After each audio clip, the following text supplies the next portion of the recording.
Freedom,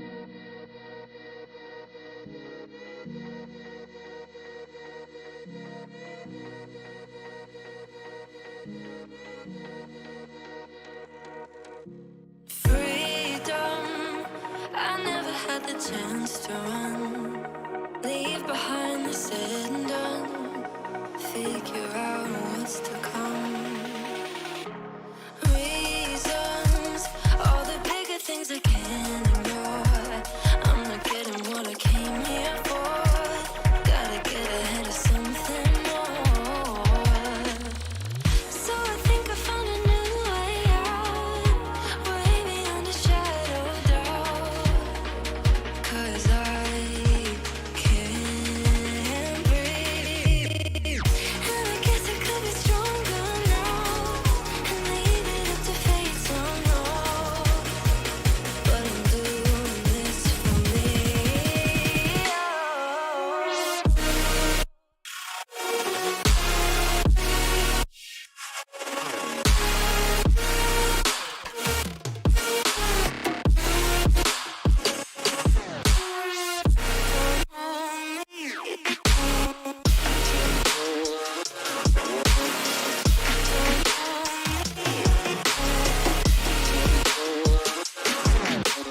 Give it up, baby, I'm not fooling anyone.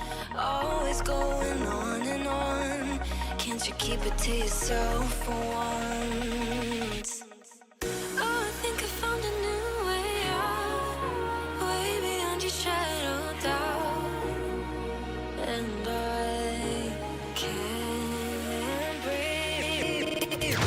Oh, I hope you're keeping count of all the times you let me down, and all the things you said out loud, the bullshit I could cry about. And I know we could be stronger now and leave it up to fate somehow.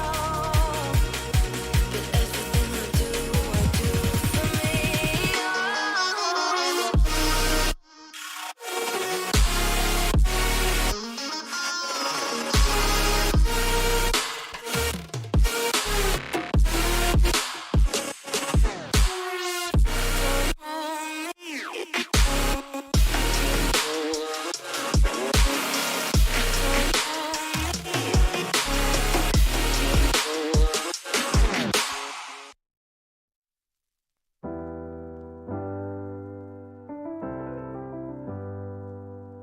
I get lost sometimes and I can't seem to find a light between the walls I built for myself right in my mind.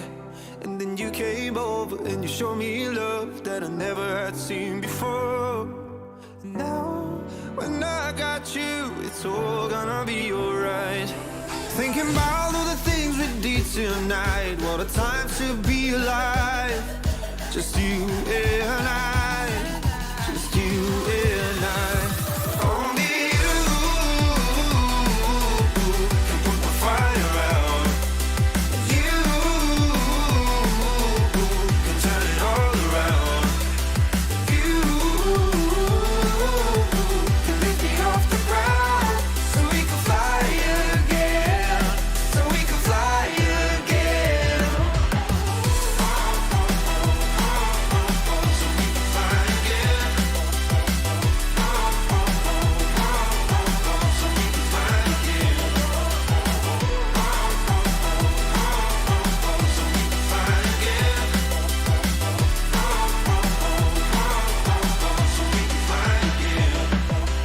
I've been trying hard not to go out of my mind, and all I need right now is for you to stay the night.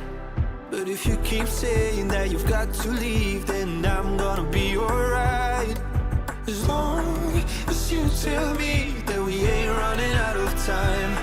Thinking about all the things we did tonight, what a time to be alive. Just you and I, just you and I. Only you can put the fire out. You can turn it all around. And you can lift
decay more slowly than stationary particles.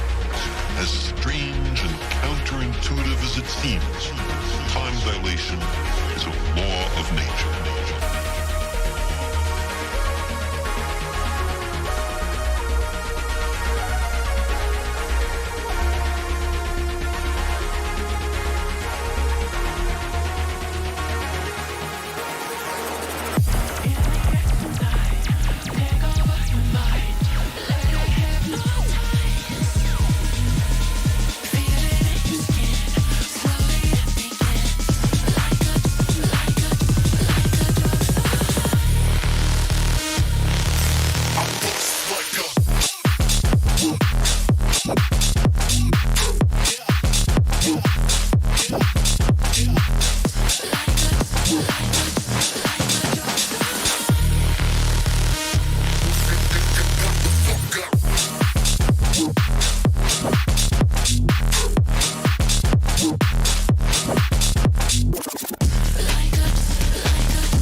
your feet.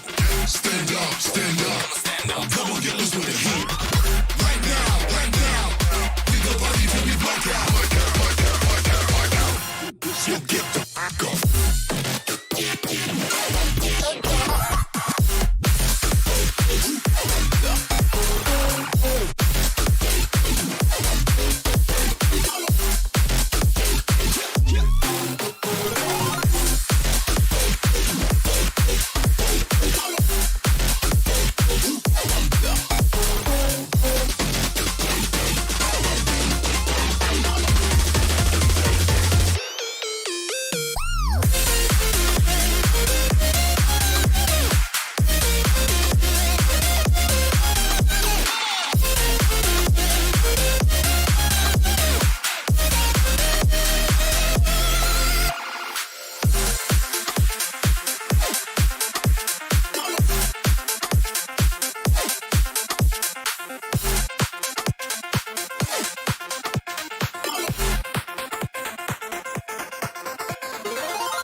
broken dreams in my pocket.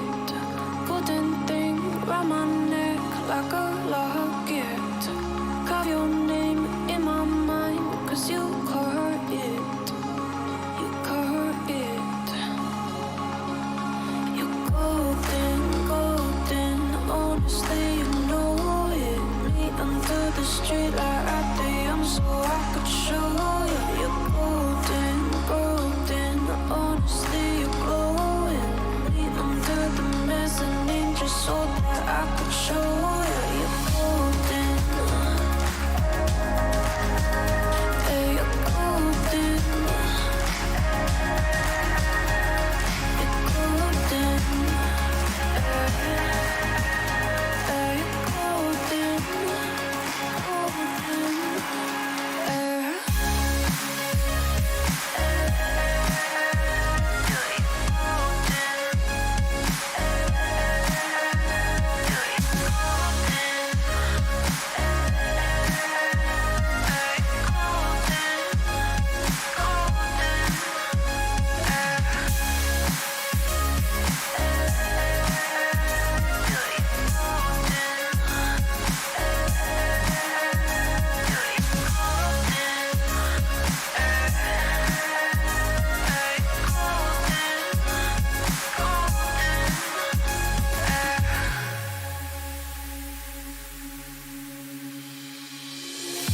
When we meet, hold my hand in the darkness.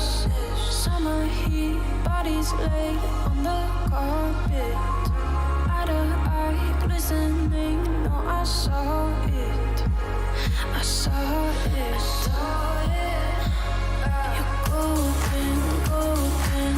Honestly, you know it. Me under the street light at the end so I could show you. You're golden, golden. Honestly, you're glowing. Me under the mezzanine just so that I could show you. You're golden. Yeah, you're golden. You're golden. Yeah, you're golden. Golden. You're golden.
you right here beside me. I need to know I'm not alone. Now take it home as the night begins to fade away to yesterday. I wanna stay in this moment here. I need to know which way to go. Now take me home as the night begins to fade away to yesterday. I wanna stay in this moment here with you.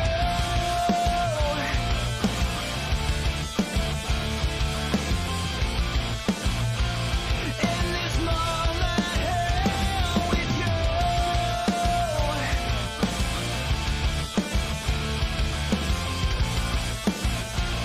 In this moment here with you.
Ladies and gentlemen, good evening here in the UK in our lovely, lovely commentary box of myself and the one and only, the beautiful, stunning, unorthodox 16, Dan Davis. Dan, how are you this evening, my fine fellow?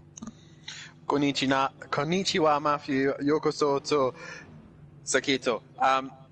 Yeah, I thought I'd try a bit of Japanese as we go into this session. But yeah, I'm doing very well. Yourself? We're here at Sakitto for an interesting season, the race ahead of us, and yeah, I'm looking forward to this. This is going to be an interesting night's worth of racing. This is going to be a very interesting night's worth of racing. Just to translate what Dan said there was, hello, welcome to Sakitto. For all you non-Japanese speaking people, that is basically the to translate what Dan said. We are here in Sakitto, a lovely, lovely Japan. What a beautiful country. It's fine racetracks, it's fine scenery, it's fine animes, it's just everything about Japan is beautiful. It's second best country in the world after Wales. Speaking of brilliant, and speaking of all things brilliant, the Porsche, there's another one, Dan, on the grid. And it's Tibbs, a returning fan favourite from the Formula 2s. Exit Tibbs. With us on Project Cars, we have lost Lucas Roth from the championship. And Exit Tibbs comes in, Dan, this season. You've raced him in F2s, or you've been on track with him in F2s, and it's great to see him out there now in GT3s. Yeah, moving from single-seaters to GTs, and we'll see how he gets on. Obviously, halfway through the season, he does have to be cautious of other drivers, especially in the championship. The likes of KLF, Max, Monkey Boy, Argent, all these guys all battling for the championship, including Shane, who currently isn't here at this precise moment. Possibly might be in later, but we'll see how the night goes on. But yeah, he just has to be cautious. He just has to mind who he's racing. I mean, by all means, get involved, get stuck in, but kind of be more cautious of those do-or-die moves that he's going to attempt. But nonetheless, a good little driver that I raced in F2s. He's got potential. He just needs to get more and more on track. And here he is. What a start he comes to. I believe Suzuka was one of the last races we did in F2. Yeah. And so he should be familiarised with most of the circuit. But obviously here at Sakitto, it's very, very different, as he's got an Acura Dean right up his Wasaki, backside. yeah. Dean Wasaki. Come on, Tibbs, if you're going to join the Pro-Am, get straight on it, because Dean Wasaki on his home circuit for the car today, the Honda's home circuit. So Dean, Smithy, Argent and Liam in race 2 should hopefully do the business there. Liam has a qualifying and a race ban. That is why he's not on the grid for this first race. And Max Mulder has a qualifying ban in race 1. So Dan, that could mix up the grid a little bit. 12 drivers as Kelly's just joined. Rabbit Joe, university work calls for him. He has to get that done. Shane today has personal things to deal with today. He said in a message, will make race 2. If not, you know, Shane, obviously we wish you that everything went well today and all things, and hopefully you feel better soon, buddy, and love to see you back out on track as soon as possible. I'm struggling to think of the other driver that is missing. I've just figured out who it is. DJ Phil Green, who joins now, and this man needs to be here tonight, Dan. DJ Phil Green. Because in race 2 tonight, it is DJ Phil's 200th appearance out there. In the chat, evening to PN Motorsport, Mike Matthews, Douglas Nascimento. Apologies if I butchered that pronunciation. Hopefully not. Holt is in the chat. Well done last week on the 3rd place in the Pro. Great to see you in the chat. Evening to Lewis Fan 03, who says, hi guys, racing on Suzuka, and he still plays this game. It's great to hear. And Tracy in the chat. We've not seen Tracy in the chat since F2, so great to see Tracy there. And Fury's granddad as well. Good evening, ladies and gentlemen. Right, though, Dan, first of all, we have to get into Japan. our usual things here. And as we always say, and we always do every week, it is crucial to look at the track guide that you put on for us every week that are superb and so fantastic. This one's very important. So if the drivers are watching on the stream, make sure you pay attention to the pit. Good evening, ladies and gentlemen, and welcome back to another track guide here at Simplay Motorsport. We are in Japan for the next round of the championship, rounds 13 and 14 here at Sakitto, as we will take a lap around in the Simplay Acura, as we now head towards turn 1, as we go towards the most famous corner in F1 history, where Ayrton Senna and Alain Prost came together. You want to make sure you get into turn 1 nice and easy, but make sure you open it up nice and wide as you come into a very tight exit of turn 1. This is going to be a very interesting start to the race, as it's not the best overtaking opportunity, but cars will get clogged up as they go into turn 1. And as the cars are all looking for Justin, looking for space, there's so many opportunities where things can go wrong. But it's going to be an interesting start to the race for sure. You see there, the Porsche just a little bit of a wiggle on exit. Reminder as well, the curves are actually quite lethal going into turn 1. As we now head up to the S curves. Obviously, this is based off Suzuka, and obviously the S's run a different way. But again, these S's, it's all about being patient. If your car's nice and hooked up, it'll be nice and easy to get through this section relatively easy. It's called the S-curves, in some places also called the snake. But as we go on board with the Acura now, we look to go right, as normally in Suzuka you go left, and you go straight into the snake section, The first part of it is relatively easy. It's then coming into this section where all the elevation changes seems to kick in. The anti-banked curve and then up towards Dunlop as well. So make sure you get a good run towards Dunlop, as it can give you an opportunity as you head towards the Degners. And as you go through Degner 1, you'll then come to Degner 2. Very, very tricky to get these two right, because Degner 1 shoots you straight into Degner 2, and if you take too much curb you can get flung off into the gravel trap, and if you take too much curb into Degner 2, the car becomes unstable and will run wide or spin. Very rare chance of it ever happening, but you can overtake into the Degners. You see here all the cars are congested. You just see in the background the Simplay Acura is down the inside of another Acura, gets the inside for the next part of the Degners. As we now would go up in towards the hairpin, which obviously in this game there is no hairpin, so it's a long left-hander instead, as it then go up towards Spoon. This is known as 200R, and it's coming through here. The hairpin would normally come up here, but instead we've got a long sweeping left-hander.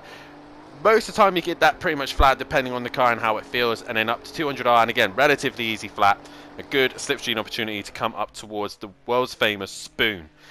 Very, very tricky, arguably, in my opinion, the hardest corner on this track.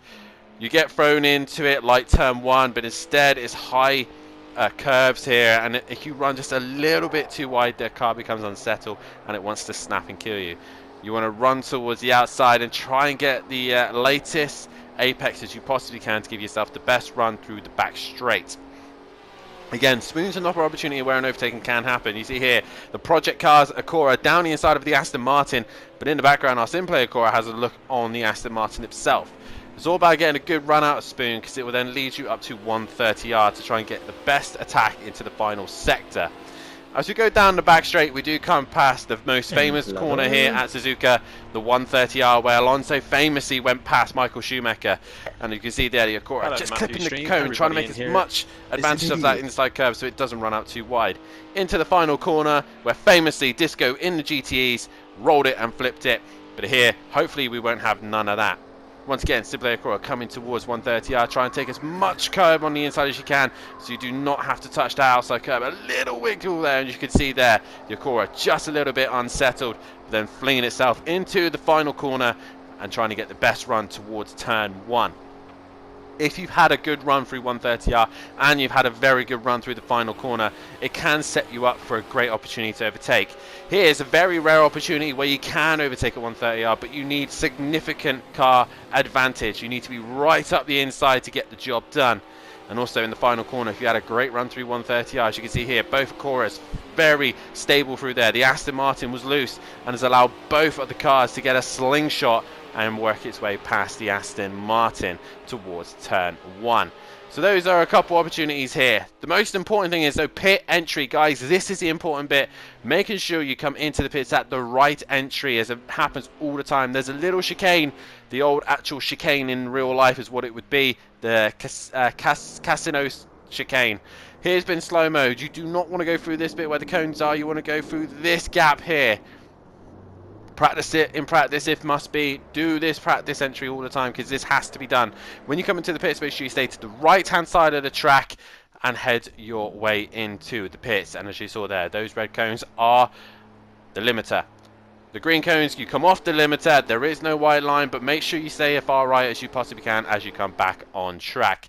Those are the lap guides to this circuit. Here are the lap times here. Overtaker holding the record for all the pros, and then it's Ugbar and Bozzy Boy for the Pro-Am. Good luck to everybody here tonight. Really tricky circuit, and back to the top guys in the comms.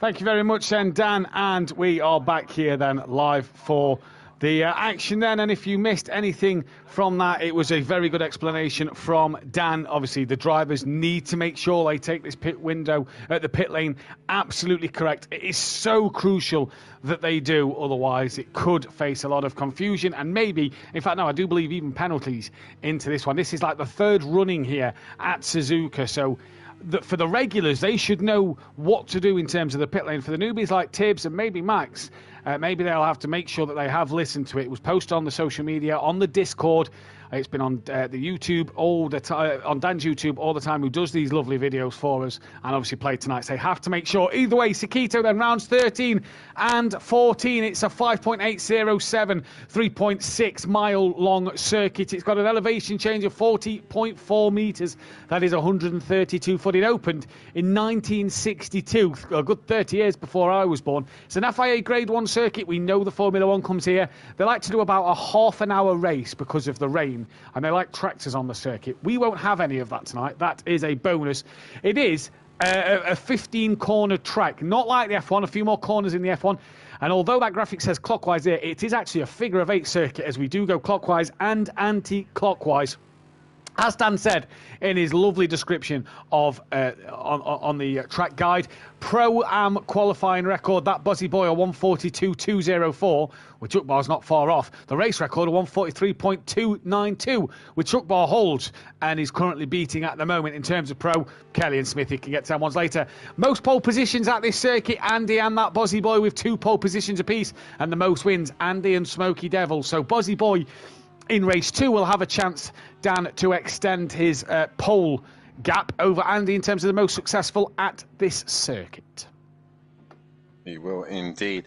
And it's definitely a circuit that, as Max comes into the pits and he executes it to a decent degree, but yeah, he gets into the pits nice and easy there. And Oi! Oi, oi, oi! He nearly did a Bozzy Boy at Watkins Glen there. But no, it's definitely, when I was obviously making those sheets and all the information up, I was a bit shocked to know that Smoky Devil was quite a good driver around here, most successful driver with Andy. So that's quite an interesting one, to be fair. But nonetheless, this circuit, Matt, is one that me and you can both sit here and go, we detest this track, to be honest. This layout, especially. I actually do prefer the actual Suzuka when we were racing in the F2s. I actually thoroughly enjoyed racing that one. But in these cars, this layout, it just brings a different dynamic, especially this final corner and even the hairpin. Everything's just slightly different. But more importantly, the worst corner of them all is the corner that Kelly is about to come to, which is Spoon Corner. What a horrible corner. It's horrendous. I don't like it on F1. I don't like it on Assetto Corsa. I don't like it on this. I've never liked this circuit. As a fan, I love it. It's history, it's heritage, it's a great corner. But Spoon especially, you are right. And I think this is the corner where you're going to see a lot of dramas tonight, tomorrow night. Spoon is the key. I agree with you. I prefer it on Formula 1. I prefer it in Formula 1 cars. I feel that GTs around here are just a nightmare. Whether it's the short layouts of the circuit, we've done Clios in other leagues in the past and touring cars, whether it's the full version with the GT3s, whatever, I just don't like Suzuka. I'd rather be at Fuji. I'd rather be at Sugo. I'll happily agree with you there. Look, as KLF 900 executes the pit lane properly and doesn't hit the pit wall, Max. So maybe just a bit more to the right next time. Right, let's get to the championship standings then. And as you see on your screen now, it is Max Mulder who leads the way, 231 points to Kelly's 153. That is a massive margin of 78 points. Shane, though, third place, 145. He's 86 behind with Monkey Boy on 139. Rabbit Joe P5, he's on 125 with Argent 1 point behind him, and we know Rabbit Joe tonight, Argent has a great chance to jump him. Dean Wasaki down in 7th place. Can he pull points on Shane and Rabbit Joe, who's not here? He's on 95 points. He's got Ukbar 2 points behind him in P8 on 93. Leon Fernie sits in 9th place on 88 with DJ Phil on 85.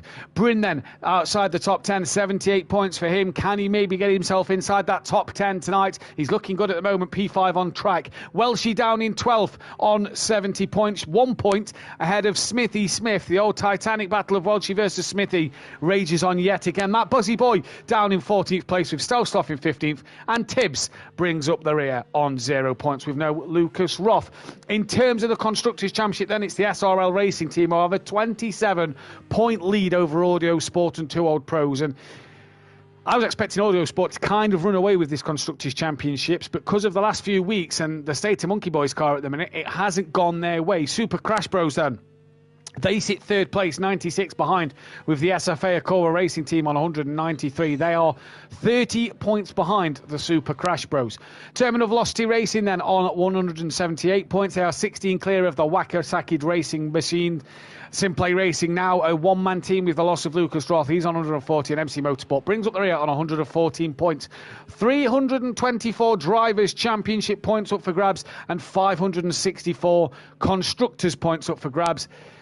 It's still anyone's title, Dan, but you have to say Max Mulder is starting to get one hand firmly on the side of that cup. Yeah, but we're coming to a different half of the season this season. We've had relatively, I would say, decent circuits we've been to. We've been mainly to the States. We've got one more visit to the States with Daytona. But I would say that we've had a relatively decent half to the season. You know, Catalunya is a circuit that most people know, and it is kind of a good all-rounder. Laguna Seca, quite a simplistic circuit, but still not too difficult. Also, Kota, everyone knows Kota, and so many others as well. The only tricky one I would say out of all of them we've had is probably Ostroslav, and right at the beginning of the season, which feels like ages ago. But it really does. this is going to be the back half of this season is really going to test drivers. First things first, we start here in Japan in Sakitto, a circuit that can bite you at any moment whatsoever. And then we go down under as well, and we head to Mount Panorama. Executive, that's a big moment through 130R, and you best stay away from that curb. Like I said, we go down under to Bathurst, Mount Panorama. Who can conquer the mountain? Who's going to come out on top? Me and Sati obviously wanting to go for the record, so we're going to be too busy batting doors between each other. But we go to Bathurst, then we head to... What do we head to next? We head to Le France, Mans Bugatti, yeah. We head to Le Mans, yeah. Another tricky circuit. Yeah. Although I would much prefer to run the big layout, but we'd be here for ages, and the Mercedes would definitely dominate that. Yeah. But Bugatti is quite an interesting little circuit, and a circuit that suits this car very much. The Audi is unbelievably good at Bugatti, so watch out for especially Big Boy Brazier. Him in that car and Le Mans are one of the most formidable pairing. And then we finish off the season with a States trip to Daytona, but more importantly, Matt, in the middle of that, it's the 2 night races. Yeah. But we're back here in the UK, and it's going to be in December. In December at Silverstone GP and Brands Hatch GP, and we've yet to have a night race this year. I kind of missed the night races. We used to have them sort of spread out equally across the season, and the night races come at the the night races come at the back end, one after another. And Silverstone Grand Prix and Brands Hatch GP, and out of all of them, I think the one I would want to just conquer and get at, like, the one that I feel relatively confident would be Silverstone. Even at night, it's still doable.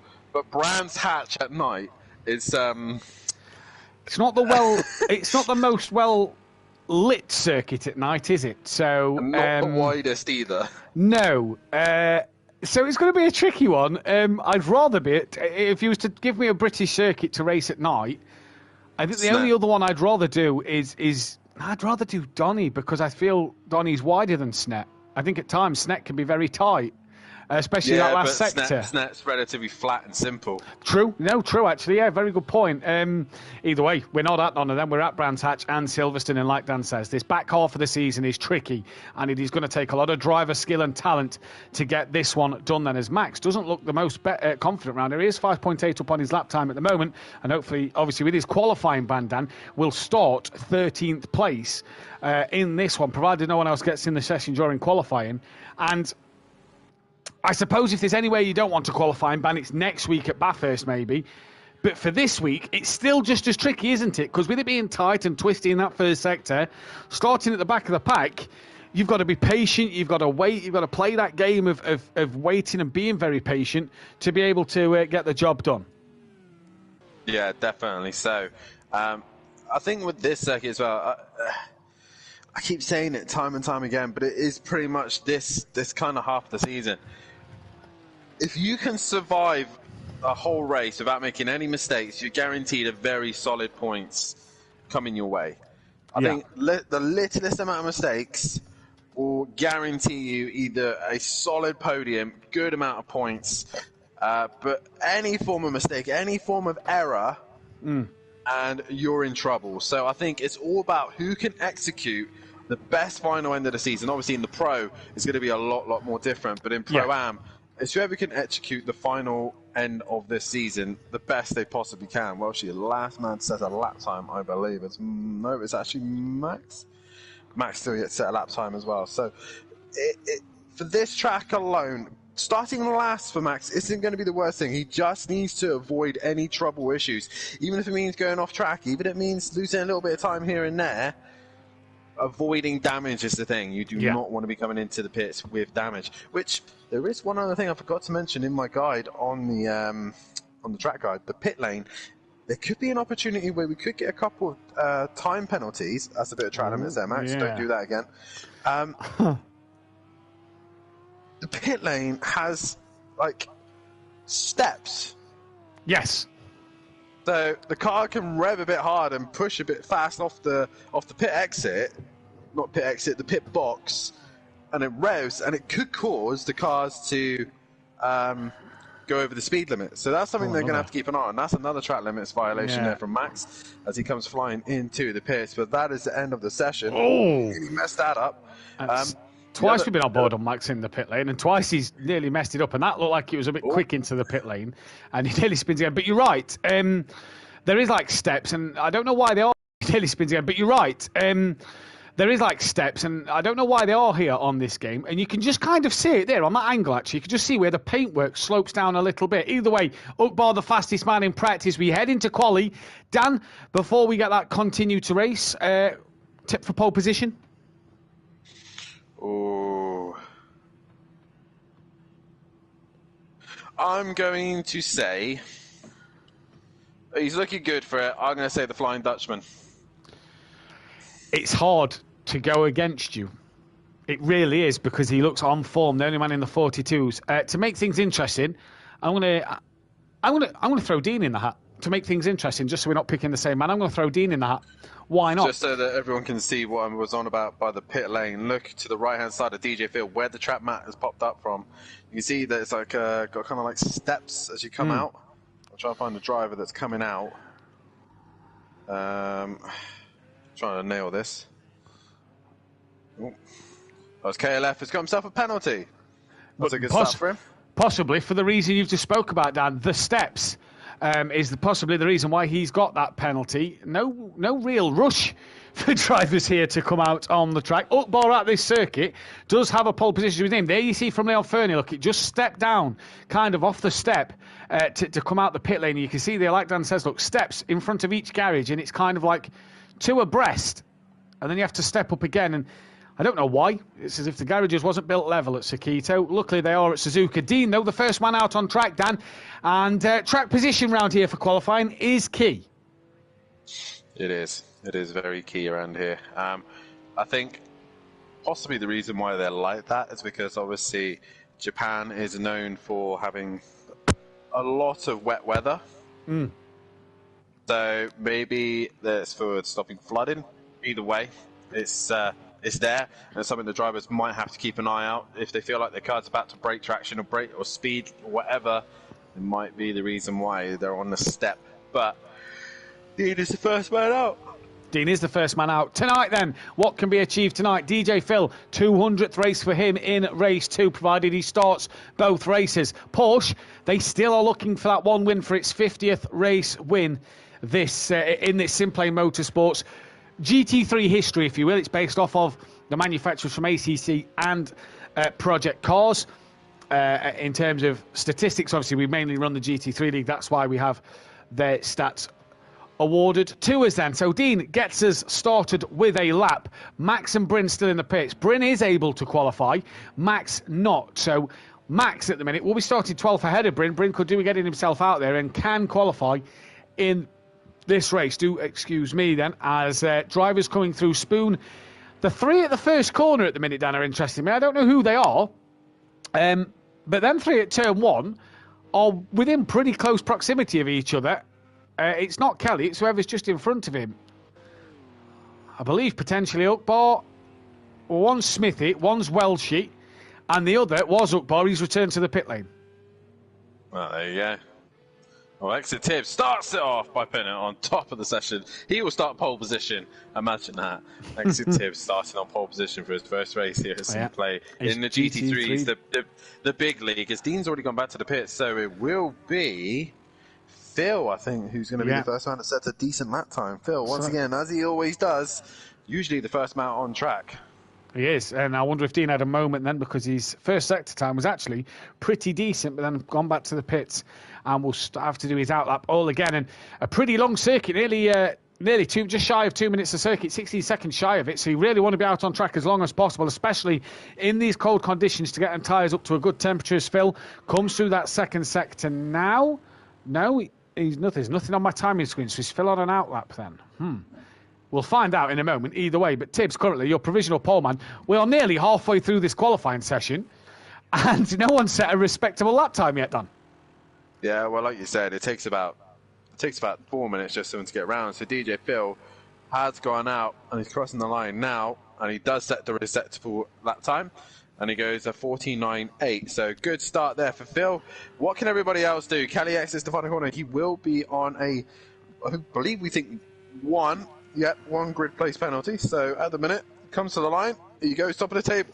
And that's a good lap time from Kelly. Smithy's gone second. Welsh has gone into third place. Here comes Stovsloff, the next man to cross the line. Exit Tibbs has gone back to the pits. Bryn has come out on track. Stovsloff goes into P5. The next man set a lap time will be Leon Fernie. Then good pace in the practice session. What can he do here in qualifying? Gets to the line now, crosses the line, goes P2. A second quicker than Kelly as Tibbs stays well out the way of Leon Fernie coming through. Archie Borgi now to the line. Home circuit for the Acura. What can the Acura do tonight as that gets to the line now? And Argent goes just over a tenth as Ukbar. Wow!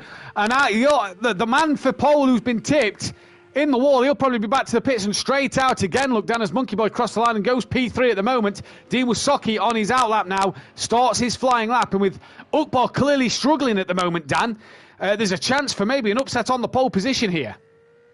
I'm going to sound like my father right now, but the commentator's curse is real. As you can see, Ukbar has had a really poor start to the qualifying. And just like yourself, man, when you do qualifying, you want to get that banker in. You do not want to put yourself in this situation.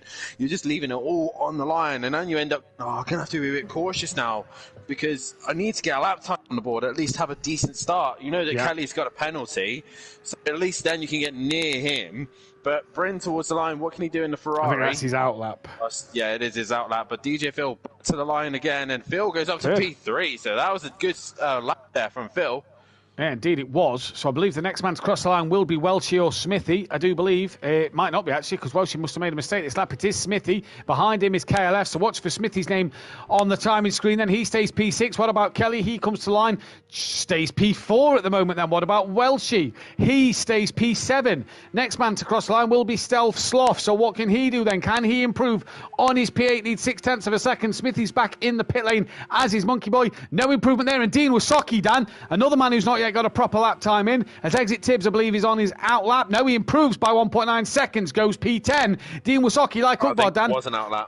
I think that was an outlap from him. Fair enough. Argent to the line. What can Argent do? He stays P2. Dean Wasocki's not yet got a proper lap time in. And he also is struggling like Ukbar as he's had a spin at Spoon on his flying lap. Bryn to Spoon on his flying lap. Ukbar pitted after a heavy shunt with a wall. Sorry, did Ukbar pit after the heavy shunt? I think he did, didn't he? Yes, he did. So Ukbar, I believe, is on his outlap at the moment. He is. He is indeed. At the minute, DJ Phil was the man impressing me at the minute. Yeah. P3 at the minute. That's a cracking lap time from himself. And ahead of Kelly, more importantly, who has that extra place to go down. So, at the minute, Phil, on merit, is up there with the top guys. So, fair play to Phil. That was a good lap time from him. It was a very good lap time from DJ Phil then as Argent comes through. And that was a little wide from Argent. And, yeah, we'll see what happens. As here comes DJ Phil then. There is just a car in front of him. Keep your eyes on the time screen for anybody who checks. Is it Bryn, is it? And he goes up into P3. That's a great first lap from Bryn. And DJ Phil! He's gone provisional pole! His 199th appearance, and DJ Phil, by half a tenth, has put it on provisional pole here in Q1. I don't think we can quite believe this. What a night for DJ Phil this could be here in Japan. Kelly to the line. He improves, but stays P5. Dan, what a lap time. Yeah, well, she improves as well. All these guys are ramping up ever so quickly. DJ Phil, where did that come from?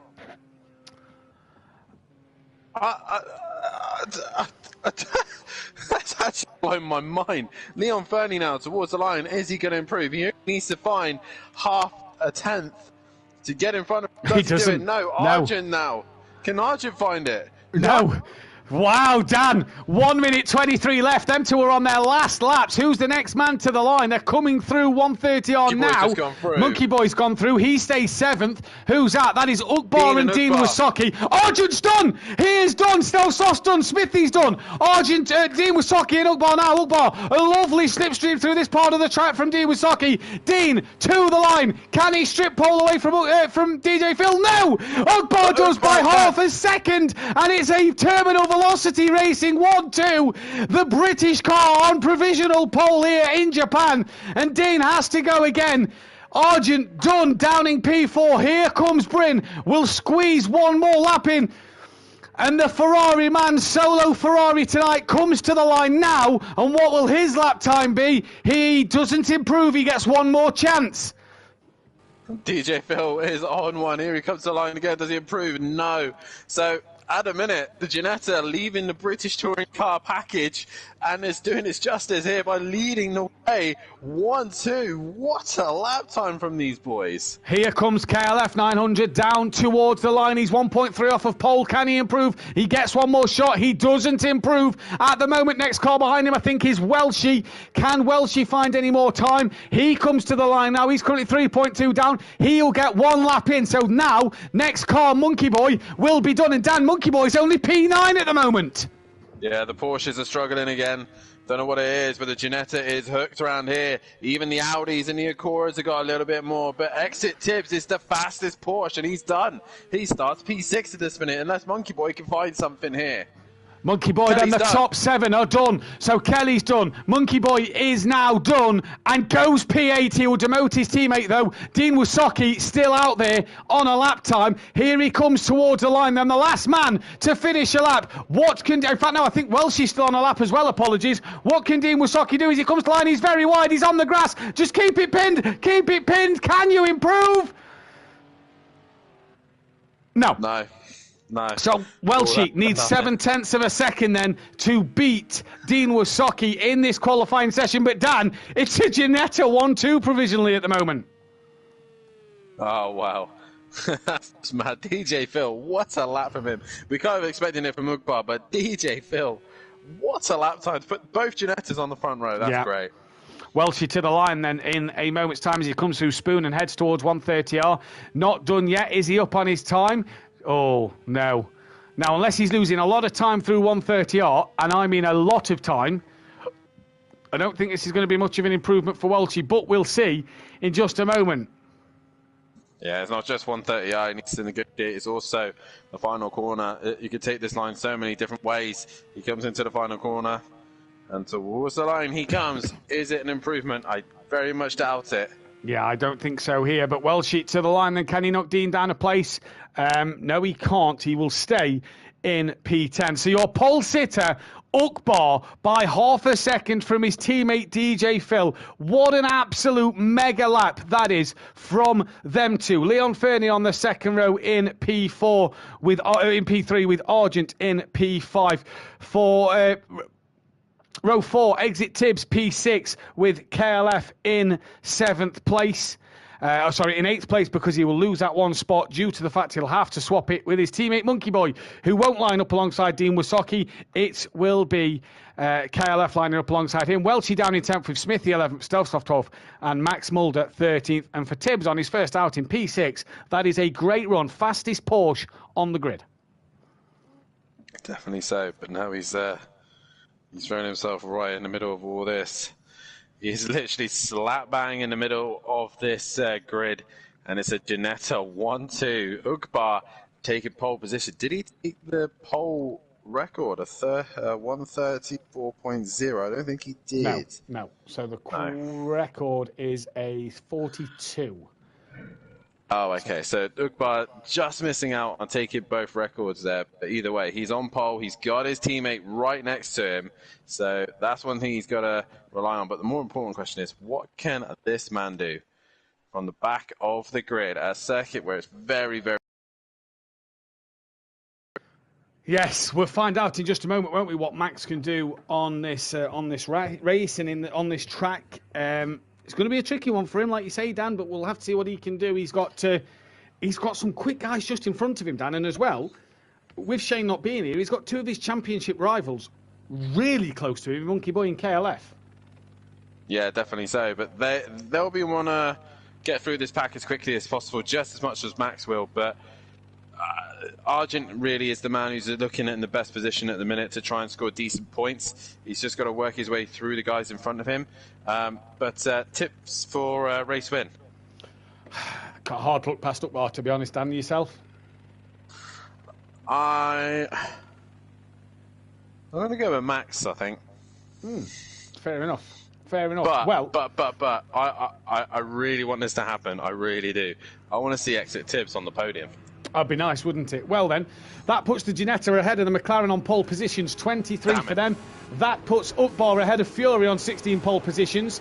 And for the first time tonight, it's green and go. And who gets the best start? It's a pretty even start between the two Ginettas. And Bryn, he's got an absolute blinder, splitting Argent and Leon Fernie already as they head down towards turn one. Bryn on the outside of Argent, couldn't get it up the inside of Leon Fernie. I think Monkey Boy was a little wide. Leon Fernie now he's wide. It was Monkey Boy wide at turn one then. Max has already made up 2 places. He's side by side with Dean Wasocki. Exit Tibbs has Welchie on the rear of him. And Kelly has got himself already up into P5. So them starts you've been working on, absolutely brilliant to see. And up through the S's first time they go. Max now gets past Dean Wasocki. He's already up into P10. And now for Bryn, he's got DJ Phil just in front, who's had a little wiggle. And Bryn and Argent come steaming past. And that great qualifying has been undone. And Bryn on the circuit he selected, already running P2. Yeah, Bryn had a very good round first time out, obviously this season. Last season, sorry, he had a very, very good start. Still had a moment when Monkey Boy, Smithy, Max is back there as well with Dean Wasocki. Have these guys got damage? That's the question. Or they just had a little moment? I think they've all had a little moment or track blockage, one of the two. Ukbar, Bryn, Argent, Phil, KLF and Leon Fern, and then Exit Tibbs, who's just sticking to the back of these guys. And I think that's the best thing for him. Just sit and he's gone up the inside. He's going to send it. Leon Fernie. He's got up the inside at Spoon, and Exit Tibbs gets on Leon Fernie, and now he's on the back of the veteran KLF 900. And yes, you're right, Dan. I wonder if the back three just had a mistake because they don't look like they've got any damage. Ukbar out front, 0.6 of a second clear of Bryn. Bryn took his first race win here last season. He'd love a race win yet again. Ukbar very wide as they all come through. I think DJ Phil as well was wide at 130R as they come through. Bryn's actually gained time on Ukbar through 130R and down the start straight they come. Then Tibbs sticking to the back of KLF. But if there's one man you want to learn how to race against, it's Kelly. He's side by side with KLF. And Tibbs could be up the could have job done into turn one. Exit Tibbs, P5. Thank you, Mama, for the carrots. He's on a roll here, he's on a roll, but obviously, a little bit of contact there, I think, between Kelly and Tibbs. But Kelly's got his hands full with the Audi of Leon Fernie, who goes down the inside up to the first half of the S. Bryn's had a moment. Oh no, Bryn's had a moment, then Tat's put him right down, and was that a tap? Leon Fernie on the back of Tibbs, which has put Kelly into the back of Leon Fernie. Either way for KLF, a disastrous start here, and now Tibbs up to P4 with Argent second, DJ Phil in third. Ukbar now got a little lifeline here then, and for Bryn he's down to 7th, Leon Fernie's down the pack, and Kelly is 12th place. It's only Dean Wasocki that's not managed to get past him.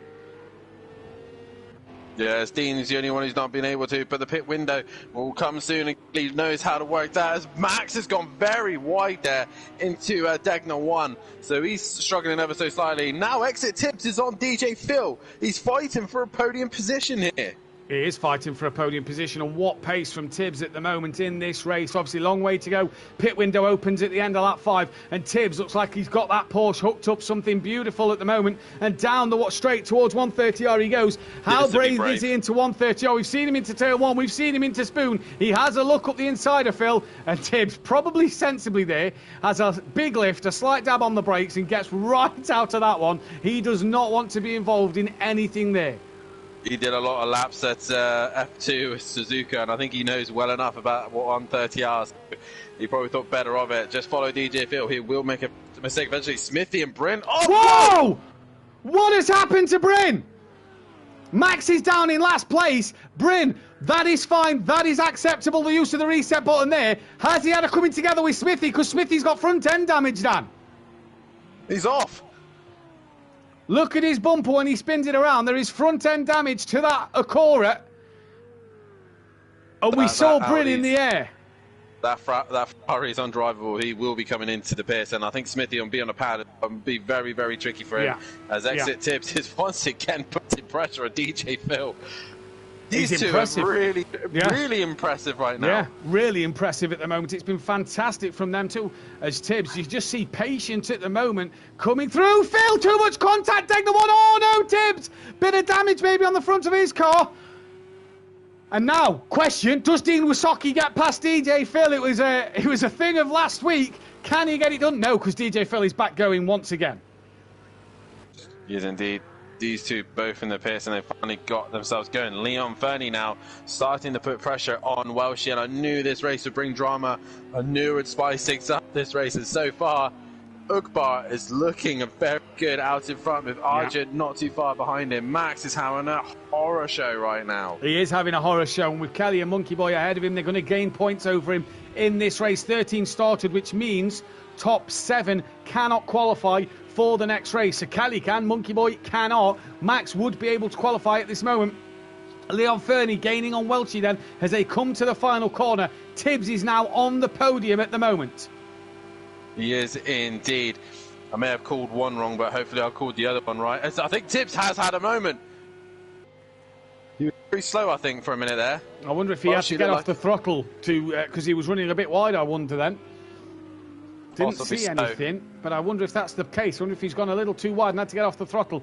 Ukbar in the 43s. Argent 9/10 slower last lap, so Argent's losing time, but gaining over Tibbs. You see Tibbs nearly 2 seconds slower than Welchie on the last lap. Is that because, maybe, Dan, of a bit of aero damage or suspension damage from tapping Phil after Phil's spin? We'll wait and see and keep our eyes on that one then as this race goes on. Back down the order, Monkey Boy has Stealth Sloth on the back of him, and Stealth this year he's had some decent races, hasn't he? And a chance here to put pressure on Monkey Boy. Yeah, definitely so. I think the Porsche is what's really helped him out. A car that's relatively stable, but I say that his teammate really detests this car. Yeah. Absolutely hates it, and I don't know why he chose the Porsche in the first place, but either way, if he hates it that much, why drive it? But I guess either way, it's getting him some decent results here, especially in P. And he's got Leon Fernie breathing down his neck. He has indeed, and Leon Fernie has a look up the inside into Spoon, and Welshie just goes a little deep, and does that invite Leon Fernie? No, he thinks better of it at the moment, and as they were for now then, Leon Fernie on Welshie, down towards 130, they go. They're just slowly dropping off the back of Tibbs again. I think who's found a bit of pace this lap around DJ Phil. A moment on the last lap maybe, because of 154 he's got Monkey Boy catching him with Stealth Sloth, who's within a second of Monkey Boy actually, and Leon Fernie had to get right out of it, and the curb, that curb, Dan, can be lethal, and that has pulled him right.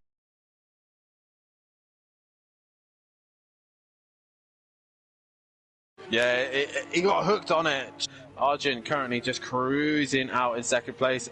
Tibbs is now finding the pace. A little bit slower than the guys behind him. But either way, he's staying smooth and consistent. He's got Smithy just in front of him to lap.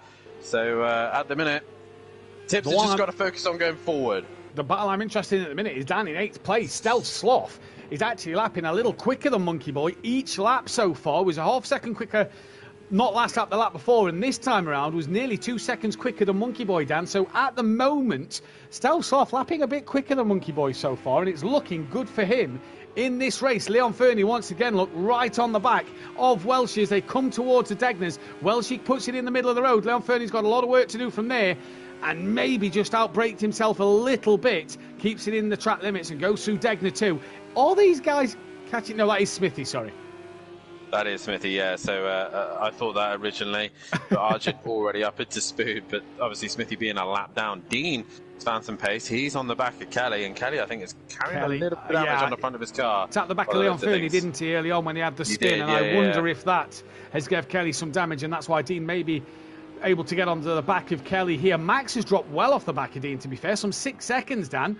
Max is struggling here. Yeah, I don't know if he's gone wrong tyres. I don't know if he's gone to the hards or the softs. That's the question. He just dropped a message in the Discord, and he didn't know whether to run hards or softs. At the minute, he's struggling. His teammate on the other hand is flying. He is flying. Welshie a little wide. Missed 130R completely as Tibbs puts a lap on Smithy. And Welshie, I thought for a minute it was going to go so wide that Leon Fernie would have gone up the inside into 130R. Welshie, though, hangs on to P4 at the moment, and once again, these two having a great battle. Tibbs back into the 46ers, and Welshie and Leon Fernie lose out a bit of time now, meaning that Tibbs just able to extend his gap once again, as the pit window is open now, and Kelly just makes it in. Yeah, he does. I think he's carrying damage of some sort, because he struggled to get in as well. But the guys have to remember they have to be cautious when following a car right behind, especially in the final sector, because if they decide they're going to bail to the pits, they're going to be right on the rear end of them, as Max, I think, has damage as well. That's why he's in as well. Or he's possibly going to change tyres, because he might be running the wrong tyres. Kelly's done. Well, he couldn't have had that much damage, Emma, because he's in and out. And this is what Dan means, by the way, about the banking. Look at Max's car. It is on a slope. So you have to be careful. This is a long old stop for Max Mulder here. Is it a change of tyres for Max, I wonder? Because this is a long pit stop then. And Bryn and Smithy, I believe, are coming through Spoon now. Bryn has been lapped by the two leaders. So for Max, a very long pit stop here. Yeah, but more importantly, he will be able to qualify for race 2 if he finishes this far down. So either way, he's not in the worst position, but he's definitely... Oh, Leon's dropped it.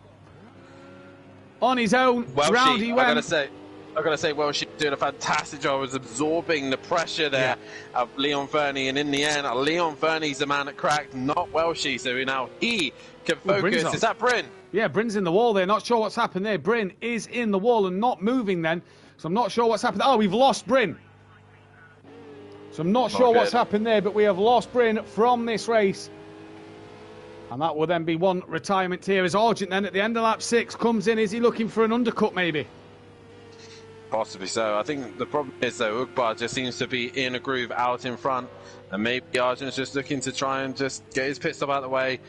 Try and just focus on being consistent later on. Yeah, maybe so then. So we're down to 12 runners.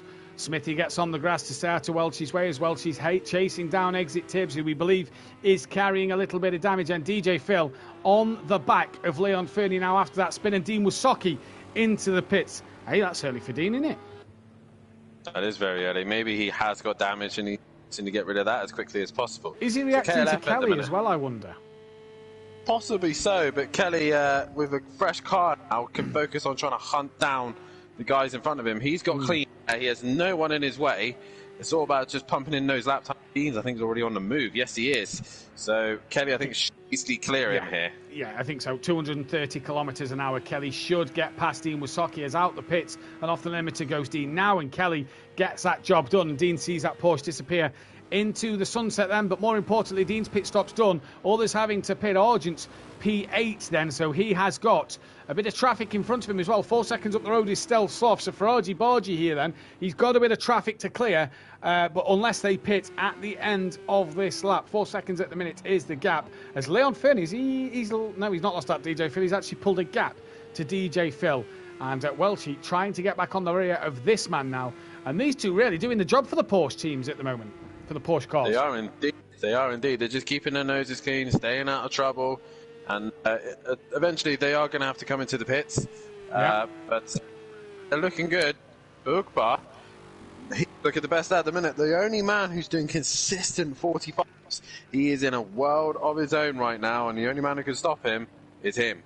Exactly. The only man who can stop him is him indeed. Then as Ukbar leads from Tibbs, from Welshie, from Phil, Leon Fernie, Monkey Boy, Stel Sloth. They are the top 7 who haven't pitted yet in this race. As I say that, Monkey Boy now comes into the pit at the end of lap 7. Where will this put him in relation to Dean and Kelly, I wonder? Them two are just coming through Spoon, so they are pretty much flat out for the rest of the lap. Monkey Boy into the box now, and here comes KLF. Now keep your eyes on that white dot in the pit lane, wait for it to move, as Kelly now to 130R. I tell you what, you know, Monkey Boy could be in a bit of danger of losing. He had damage, didn't he? It looks like he's got front end of his car. It is going to be repaired, but now down the back straight. Monkey Boy is coming. He's still got a while before he gets off the limiter, but Kelly's through, as is DJ. Dean Wasaki. As is Dean as well. So Dean Wasaki and Kelly gaining a place then on Monkey Boy, and Monkey Boy once again will have to stare at the back of Dean Wasaki's car, and in fact he probably won't see it. Is Max off again? I believe he is. Yes, in the wall, and he's about to become a lap down here. In fact, he is a lap down to Ukbar. Hang on, I didn't see Ukbar there for a minute. I thought he'd made a mistake because I just saw Tibbs. Ukbar's that far in front. Wow, he's gone. Tibbs then about to lap Max Mulder, and does lap Max Mulder. Max really struggling here. Yeah, it's got to be the tyres. He's on the wrong tyre or something along those lines. He is struggling one way or another. He's been lapped by the leaders, and he's coming straight into the pits again. Yeah. So back in comes Max. She's in. Well. So Welchie in for his stop. Max in once again as well. And this then, what will this do? Leon Fernie's lost out to DJ Phil. He has. So Leon Fernie's made another mistake somewhere then. He braked for a moment Leon. then. I think Leon wanted to come in then, and Max is already in the pits. Yes, I believe you might be right there, Dan. Leon had to. He definitely braked for the pit lane there. So that's cost him time to stealth slough and Argent. Argent now back up into 7th place. Welchie, where is he in terms of the pit lane? Is he on his way out? I believe he's having a bit of a long one here as Welchie. He comes out the pits now. He will be well in front of Kelly and Dean. I tell you what, Dean and Kelly seem to be matching each other a little bit here. They are matching each other. Dean not had a good lap last lap, but I don't think Kelly's going to be too far away. He's in the final corner. Welshie's going to get off the limiter. So where was Welshie in my... he was about 5th, wasn't he? He was 3rd. He was... Third. Well, no, because obviously Argent pitted, then Tibbs. He was 4th. So he was 4th. Apologies. Yes, he was 4th. So these two just slowly working their way together. Dean and Kelly working their way through the pack. Yeah. They're ahead of Monkey Boy. Eventually, when Leon Fernie and DJ go after pit, yeah, could be looking at Sloth. Could be looking at a 4th, 5th. Now, Argent's just got past Stealth Sloth on the timing screens as Ukbar stays out the pits once again. Someone's coming in. Oh! That's a lot of damage for poor old Smithy there then. Yeah, I'm just trying to see if there's any other more cars involved. I don't think it is. I think it's just on his own kind of moment. You're right though, Dan. Kelly and Dean here, if they just kind of keep matching... Dean took a second out of Kelly on that last lap. If Dean and Kelly keep matching each other here, they could be on for maybe a 4th or 5th in this race, you know. Yeah, definitely so. Exit Tips comes towards the line now. 47.3. What does he do at 47.4? He's very consistent at the minute. He comes into the pit soon. He might just lose out to Argent at this rate. Maybe Welshie, depending on how hard Welshie's pushing. It's just in the background, you see Stealth off all over the curb. Well, let's keep our eyes on Kelly and Dean now, because DJ Phil is into the pit lane. Leon Fernie doesn't pit yet again, and DJ Phil is now in the pits. Argent now moves back into P4. Has Welchie had a moment at the last corner? No. Who's had at the last corner then who looks slow? Coming into the pit lane, I think. It's Stealth. There we go then. I've just noticed DJ Phil had 16 litres worth of fuel, and now he's... Oh, no! Oh! No. He was on the front row of the grid. It's gone horribly wrong. Stealth Sloth now comes into the pits. There goes Welchie. Here comes Kelly and Dean. Is that going to be a disconnect? Is that going to be a disqualification? That's the question. As I think Matt's dropped his headset. No, I unplugged it as I moved. Yeah, I unplugged it as I moved. I don't think it'll be a disqualification, but... Has he got damage? I think he has. That car is crabbing. He has hit the wall hard. There goes Kelly. There goes Monkey Boy. There goes Max. Was Max a lap down to DJ Phil? So Max really Max is struggling. A whole lap down to everyone. Wow. Right then. Smithy has unlapped himself to DJ Phil, but Kelly and Dean's past Kelly. Dean has got past KLF. He has indeed. Has Kelly got damage to the front of his car? Yeah, it looks like it on the bumper, on the front left-hand side of the bumper. It looks a bit damaged. I wonder if Kelly's hit something on his laps, because Dean, again, look, Dean 1.1 seconds quicker than Kelly last time around. Dean, at the minute, on for a potential P4 in this race. Leon Fernie and exit Tibbs and Ukbar still to pit, as Tibbs now comes in at the end of lap 10.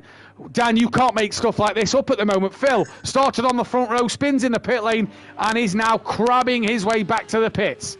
Oh, yeah, now then, this could hurt Ukbar. It could indeed, but Ugbar's got such pace. He's got such a lead right now that he could choose whenever. He's so comfortable on his own, just minding his own business. That's how far he came in. Yeah. Sorry, that's how far Ugbar is in front of everybody. In fact, everybody, including Tibbs now, is a blue dot, which means they are within a lap down of Ugbar. That's how far ahead he is. Leon Fernie comes in at the end of lap 10 as well. Tibbs stationary. We believe he's repairing that damage. Here comes Welshie then. Leon Fernie stationary in the pits. Welshie will be on that podium and has jumped Tibbs by stopping early. Here comes Dean Wysocki and Kelly. Kelly losing out to Dean. Tibbs off the limiter now. And I do believe I hear the roar of the Acura. There it is. What about KLF 900? He also gets past. So these two have pulled an absolute blinding strategy by pitting early. Dean Wysocki 4th, KLF 5th. And they are hunting down after Welchie. Dean especially took 1.3 out of Welchie last time around.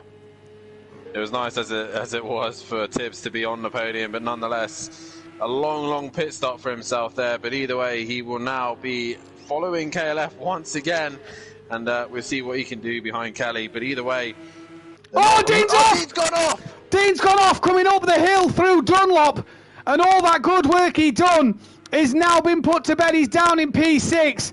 Monkey Boy could get back ahead of him here then, as Tibbs all over the back of Kelly. Monkey Boy does get past Dean Wysocki, and Dean there all on his own, Dan. All on his own indeed. Where is Ugbar? He's in the first sector as DJ Phil is in the pits, and he comes back out. So he's repaired his damage when he hit the wall. But either way, KLF now is in P4.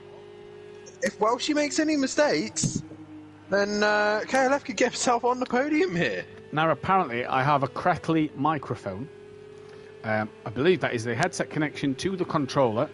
I will get that sorted for Race 2. Don't you worry. I will change the controller to my old PS4 one and get that sorted. And hopefully it'll be all right for Race 2. We'll try that instead. But you're right here, Dan. Tibbs, as Kelly's gone very wide there. And a big lift from both. I tell you what, Tibbs looks the best Porsche today at the moment. He does indeed, but at the minute I think Kelly's just got on the curb, and now he's having to defend as Tibbs is using the slipstream. He's gaining and gaining and gaining and gaining, but he's going to go to the outside of turn 1. I think Kelly's got a slight bit of damage. He rubbed him ever so slightly. Yeah, Tibbs loses out there, lost the rear, had a bit of a wiggle, and round he goes a little bit there. We say Tibbs looks like the best Porsche. We haven't spoken about this Porsche. No, true, to be fair, he's been very steady and consistent all night. He has indeed. Meanwhile, Monkey Boy and Dean are going at it just behind him. And I know for a fact Max is in again. He has had a shocker here.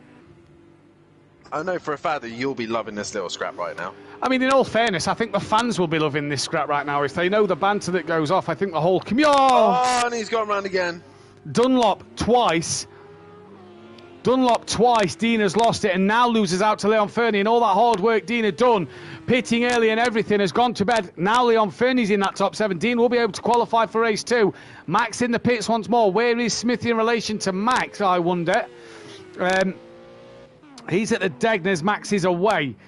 The last time Max had around this bad, Dad, was Laguna Seca. I don't even think we saw him on the podium that night. No. But Tibbs now on the rear of KLF, and everybody knows, bar myself, because Kelly tends to get out of my way relatively easy. Everybody knows how difficult it is to get past Kelly. And at the minute, Tibbs, I think, if anything, just needs to be patient and just wait for that opportunity to come. Yeah. And I think Mike Matthews, Peaceful Explosion, has said before that KLF, one of the hardest men to pass. Oh, Kelly, a little wide there, has to get out the throttle. And look at this, it gives Tibbs the opportunity. Kelly comes to defend. I think Tibbs is going to have this done before KLF can do anything about it. Can Kelly keep it up the inside? Maybe just about. No, I think he's tucked back in and has sealed his fate and drops to P5.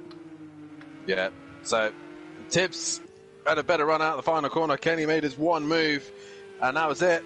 On the outside of Tibbs went, and he was like, you go that way, I'll go the opposite. So Kelly, I don't know if he's suffering with a little bit of damage to the front of that car, but where earlier on we said he was the leading Porsche, Welshie and Exit Tibbs have been a lot stronger in this race. Yeah, indeed they have. Have we even spoken to Welshie on the podium this season? I don't think we have this season. I'll double check. Let me know if there's any crackling now. I have just changed the remote over. Welshie has not been on the podium this season, Dan, no. So, well, to me, you sound a lot louder, sound a lot clearer and louder. There was a bit of a there. Oh, Monkey Boy goes wide, and that's Leon Fernie going right on through. Yep, Leon Fernie back up yet another place and in this race, and that then promotes him to P6. Monkey Boy has to stay stationary as Dean Wasocki now gets past Monkey Boy. He does indeed. And Monkey Boy drops down the order even more. Ukbar still yet to pit. He's staying out there. There's only one white dot now, and this is this man. Yeah, this is this man, and he's 46 seconds behind. But with the amount of time it takes to pit here, we think that Argent will be within, what, 16 seconds, 20 seconds of Ukbar? Possibly so. So we'll wait and see what Argent can do in this one. When will Ukbar pit, says PM Motorsport in the chat. BC Gaming, great to see you back as well, buddy. Tibbs will get this pass, he says, and he did get the pass. He's now 6 seconds off the back of Welshie. Was half a second quicker last lap with 6 laps left, Dan. Could Tibbs be on the podium here? I don't know. It's going to be a 45.3. Where's that come from? Yeah, that's quick. The only man similar is Leon. Who else is in the 45? Argent. So the fuel's coming down, as does Argent. Even Ukbar wasn't in the 45. Is he going to do it this time? Probably. 47.0. Ukbar's losing time. Ukbar's losing time massively here. But interesting then.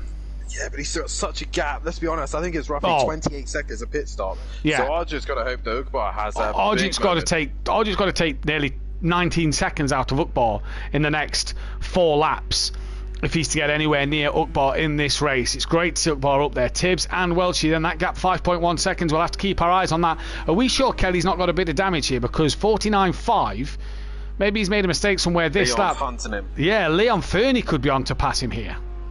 I think he's carrying suspension damage. I think certain corners he's fine. Others, he seems to be understeering quite badly. Like there, he misses the apex by quite a bit. What's happened to Welshie? Oh no! No! Your heart has to bleed for Welchie on the exit of Spoon. He drops down to P5. He stays slow on the curb so that Leon Fernie can now get past as well. And Welshie's gone from 3rd to 6th, and Tibbs is on the podium. He's got to stay on track now. He's got to stay clean, stay on track. A 45.3. I think the best I've seen so far is a 44. And he comes into the final corner now, so exit Tibbs is just improving left, right and centre here. Towards the line he goes a little bit slower, but 45.4, he's distant right now. Argent's took 2 seconds out of Ukbar's time at the moment. Ukbar coming into 130, a little dab on the brakes as he comes through. Is he going to decide to pit this time around? I don't think he is. You know, as Leon Fernie now on the back of KLF even more. And Ukbar stays out on track once again. He's nearly lapping Leon Fernie in KLF here. He is indeed. I think he's who has he lapped? PM Motorsport. Monkey Boy. Sorry, PM Motorsport in the chat. The Welshie windmill. Oh god, we haven't heard that for a while. We haven't almost at all. Almost as good as the peaceful pirouette. Yeah, it is nearly just as good. So then, Ukbar leads this race from Argent, 46.5 seconds. Tibbs is now on the podium in 3rd with Kelly back up to 4th, and Leon Fernie hunting him down for that P4 and 5. Thanks to Monkey Boy spin a little earlier, the cameraman have decided to fixate on Monkey Boy and miss the drama that's happening at Degner too. Speaking of Monkey Boy, 5 seconds behind Dean. He lost 3 seconds to Dean on that last lap. Dean within 5 seconds of Welshie with 4 laps to go. Could Dean maybe look at a P6 here and a bit of a recovery after his couple of spins earlier? 2 old pro boys are really struggling here. Both, I think, are carrying damage. They're both doing similar lap times to everyone else, but Welshie and the guys at the back, obviously, are much faster. And Ukbar's poked up the pace a little bit. He's out of the 47s, he's back to the 46s, but still, Argent is still on a decent lap time here. He's flying, and I think Exit Tibbs also still consistently quick.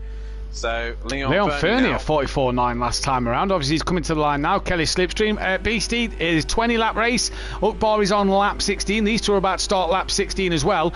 Leon Fernie, Kelly goes that defensive line again, and Leon Fernie's Audi here comes to the line, and down the straight it comes. He brakes a little earlier than Kelly there. He knows he's on the outside line and tucks back in behind Kelly.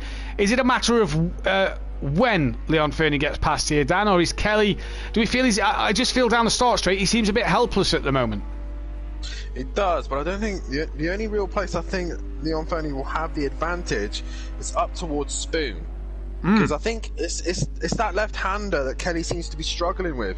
He doesn't seem to be able to have the grip. He's got 47.6, so he's back on decent pace, but I still don't think that car is 100% at all. PM Motorsports just alerted us in the chat that DJ Phil 45.3.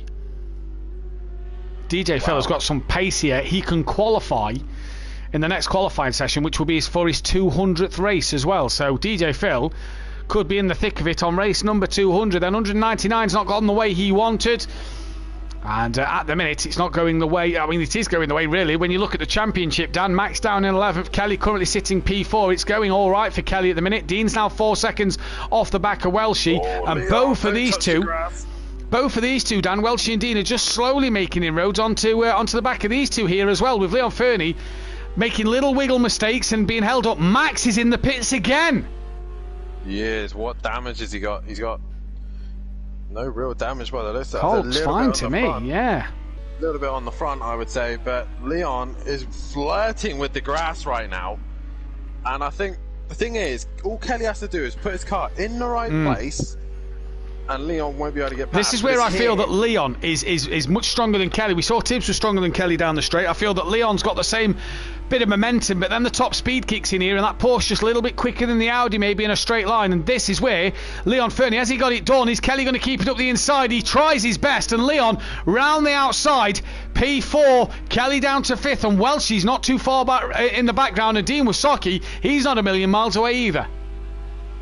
No, he's not. Kelly obviously getting more and more Ukbar's finally in. Ukbar is finally in. How long is it going to take him to get in and out? That is the question. But all the guys just seem to have slowed down a little bit. Even Arjun and Tibbs, both in the 46s again. Everyone else lapping in the 46s. Peaceful explosion in the chat. Max going for fastest lap, maybe? Nah. I think he's struggling overall pace. I think he's not in a good zone at the minute. Ukbar is out. Arjun is coming into the final few corners here, so Ukbar's poor laps has not really helped him out. He's got 2 laps or 3 laps to go. Comes out beyond Stealth Sloth, which isn't the best scenario. But either way, Arjun isn't a million miles away from him at this stage. Within 9 seconds of Tibbs of Ukbar then. So Arjun looking for his first race win of the season. Then is Welshie now right on the back of Kelly. Kelly must have damage time because Leon has dropped him and Welshie's now right with him. And look in the background, Dan. There's Dean Wasaki as well. Kelly could be a walking wounded soldier in a moment. How many can qualify? Top 7 can't qualify. Top 7 can't. So, right, okay. So even if Kelly loses out to Welshie and Dean, he still can't qualify. So it's a matter of fighting for points here. Yeah, 100%. 100%. I was gonna say, if he's smart about this, he might just accept the damage and let them all through. There goes Welshie. But even if he drops down to 7th, it's not enough. No, it's not enough at all. So the Audio Sport boys, even though they can gain on Max here, they're slowly dropping down the standings and just cannot. In turn 1. Yeah, I think you might be right. They looked a little slow out of it, and Audio Sport and 2 old pros just cannot seem to do anything at the minute. Exit Tibbs back in the 46s. He's been so good at the minute in this race. Hats off to him. PN says driver of the race so far. I have to kind of agree with him there. Although Ukbar and Arjun did well on your first outing. We've seen drivers before done on their first outing struggle because they get into grips with it and get into grips with the league format and everything. Tibbs has come straight in and just looked comfortable. Yeah, well, he has got that experience in F2. He knows how to race with these guys, or most of these guys anyway. But a different layout to Suzuka, a Sakitto layout. He's probably just getting the hang of it. He's in the Porsche, a car that's relatively easy to learn to drive at first. So, yeah, I think he's definitely gave himself a very good start to the season. 100%. Dean Wasaki then gaining on the back of KLF. Here is Stealth Sloth. Kelly still. Yeah, look, Spoon again. The left-handers, Dan, Kelly is struggling with. Yeah, that's that. I think that's damage he's carrying as well. She runs a little bit wide on exit of Spoon. But even if Dean gets him now, he's then got to hope Monkey Boy then gets him, and he's another 10 seconds behind him. So do you keep going for the points, or do you go for the opportunity to try and take pole in qualifying? Indeed, we'll have to keep our eyes on this then. So it's a hard one, isn't it? Obviously, if for Kelly to Max drop is down. last. Max is last, but Smithy's right there for the taking for Max. If Kelly was to drop behind Monkey Boy, stealth's off. Where's Ukbar? Ukbar hasn't had a moment with him, has he? Don't believe so. Argent's gained on Ukbar, though, another 2 seconds. Yeah, not much. I was looking at the times and it was 7 seconds last time and it's 8 seconds, so I think, if anything, Ukbar's gained time. There's Kelly then. 1.6 slower than 1.7, sorry, slower than Dean last lap. And Dean has pretty much, they're at the start of the 19th lap, so these two have pretty much got 2 laps to go. And Dean, if I was Kelly, I would fight for every single point that you can. That helps a little bit. DJ Phil's had a moment. Yeah, the DJ Phil had a moment. Just before we came away from that, Dean was a little wide up Dunlop, and that helps Kelly. Cameraman picks them back up. I think Dean just lost a little bit of momentum here. Now, Dean earlier behind Kelly was pushing a bit harder, made 2 mistakes up Dunlop, if you remember. But he's got to do it again here. And will their mistakes creep back in? That's another thing. Look, he's gone a little bit wide again there, Dan, so maybe just pushing a bit too hard. Yeah, he's pushing a bit too hard now. I think he's just making too many silly little errors here. Just on. Wow, look at Tibbs and Leon Fernie's last lap time. These boys are flying. Leon Fernie, no trouble. yeah. Bodes well for the Audi tomorrow. Well, Leon looks good. Yeah. But your championship leader on the other hand. Mixed reviews, Dan. Mixed reviews, let's say. Well, you've seen our practice session. One driver's looking very good in the Audi, the other one's not looking so good. Yeah, we'll have to see what happens tomorrow night. Kelly Davis and Clive Smith in the commentary box for that one. Oh, did Dean nearly lose it there? As now they've come down the start straight for the final time. Dean has got to hold his nerve. He knows he's got a quicker car under him than Kelly, but he's got to keep his nerve. Dean has gained some 2/10 down that straight, even though he had a wiggle. So Kelly struggling with straight line speed and to turn left. Aero and suspension damage, I wonder on Kelly's car. But this man, in fact the front two really, Dan, this man has just dominated for the race win. And Argent, we've not really seen Argent neither, have we, tonight? No, he's just sat there. He's just been there and just. I don't think he had the pace against Akbar anyway, but he's scoring points over his championship rivals. Max is last, he's second, so it gets it back in the championship. And we said last week, when did Ukbar last have his race win? Well, it was tonight at race 1, Sakitto, round 13. It goes the way of Ukbar in the Ginetta. Pole and a race win. What a fantastic night for him. Argy Bargy on a run of 3 podiums in a row. He'll come home for his joint best finish of the season, a 2nd place. And on his debut, what a night for Exit Tibbs. He's nowhere near the line. Yeah, oh, who's that? Oh, it's DJ Phil. Oh no, he better move. He better stay where he is, Phil. Best not get in the way. And he's staying to the right-hand side. Just stay to one side, Phil. Stay to one side. Stay to one side. Tibbs has lifted. Tibbs has lifted. He knows he's got the time behind him. He's had a big lift behind DJ Phil. This man then comes home for a podium on his debut in the GT3s. What a start to his campaign. Great stuff from him. Leon Fernie, cracking result for a P4 with Stelsov pipping DJ Phil at the end. Welshie then 5th. Fast Dean in the background. Dean's thrown it. Dean has thrown it. And it's Welshie with a well-deserved 5th place. He's going to be very happy with that one. He is indeed. KLF just didn't have the pace. Maybe damage to the car in this first race. Comes home for 6th. Now then, Dean Wasocki. Is he going to get Monkey Boy on the line? It's a matter of who can qualify for race 2. Dean Wasocki versus Monkey Boy. We've got this one on stream. Who's to the line in 7th? It's Monkey Boy. So Monkey Boy 7th, Dean Wasocki P8. He can qualify then for the 2nd race of the night. Smithy has crossed the line in P11. We know DJ Phil and Stelsov have already finished in 9th. And Max has had another moment in this race. He's lost the bonnet as well, so Max not looking good here for Sakitto.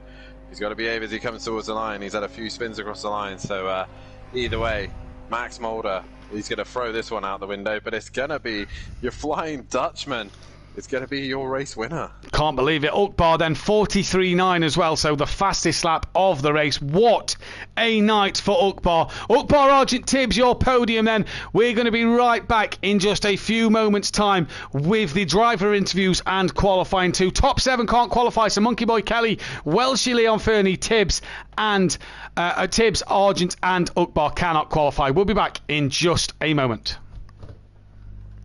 I've been counting down the days to get out. I've been looking for a way from this town. And you're too far away to help me now. So I'm counting down the days to get out. 'Cause I need to learn to forget everything that drags me down. I need to forget everything inside me now. Full speed ahead, fly from the end. So I'm full speed ahead.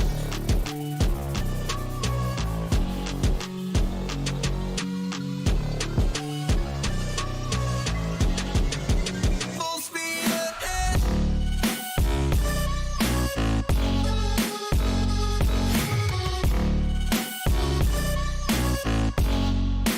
Full speed ahead.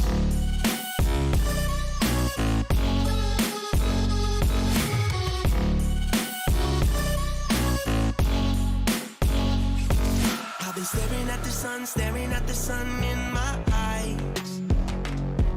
I've been keeping on the run every night. But you're too far away to see the signs. So I'm staring at the sun till I'm dry. 'Cause I need to learn to forget everything that drags me down. I need to forget everything inside me now. Full speed ahead, fly from the end. So I'm full speed ahead.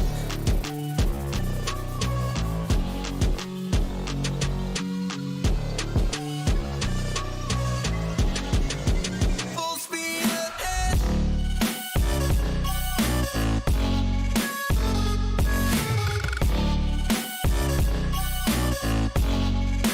Full speed ahead.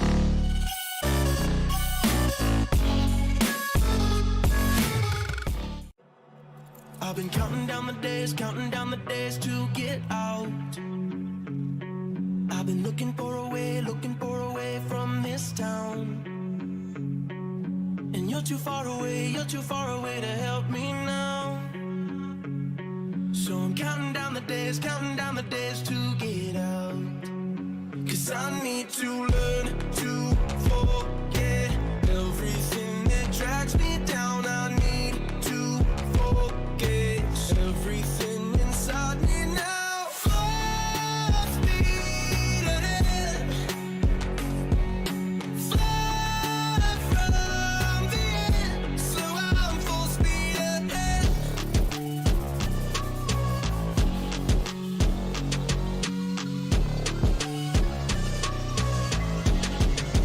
Full speed ahead.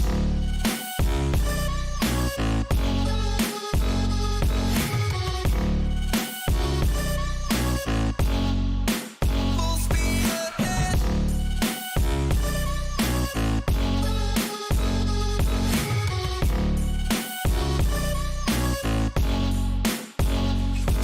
I've been staring at the sun in my eyes.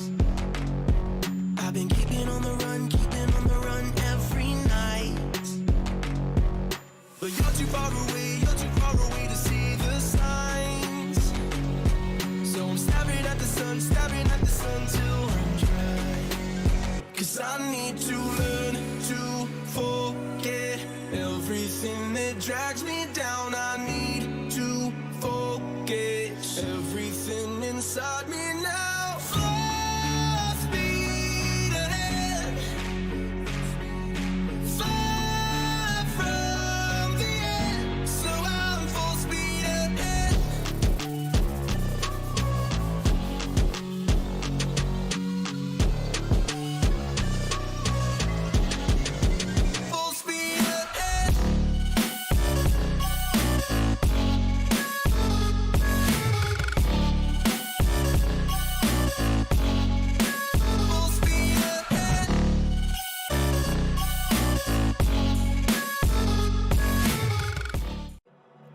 I've been counting down the days to get out.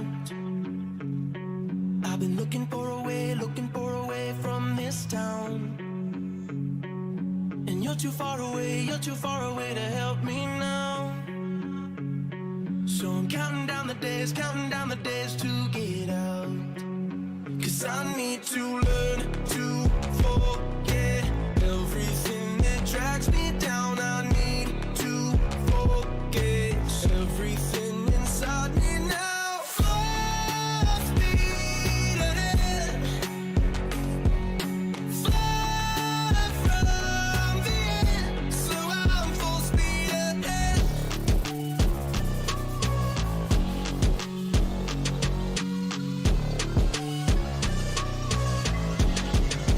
Full speed ahead.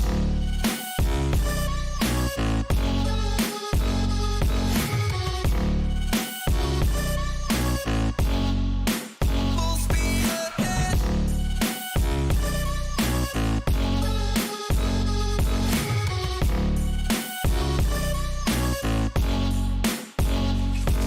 I've been staring at the sun in my eyes. I've been keeping on the run every night. But you're too far away to see the signs. So I'm staring at the sun till I'm dry. 'Cause I need to learn to forget everything that drags me down. I need to forget everything inside me now. Full speed ahead, fly from the end. So I'm full speed ahead.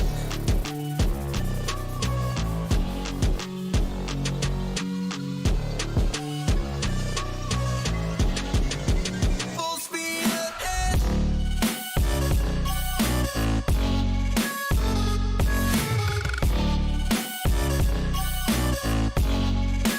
Full speed ahead.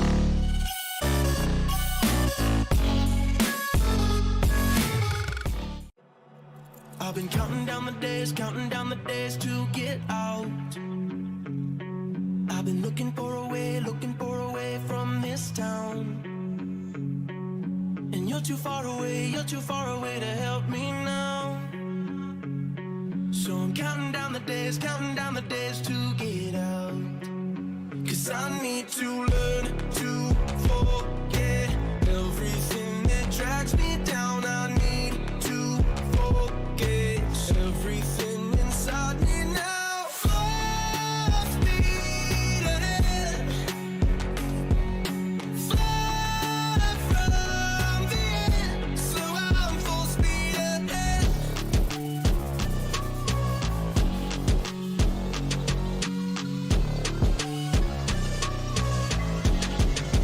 Full speed ahead.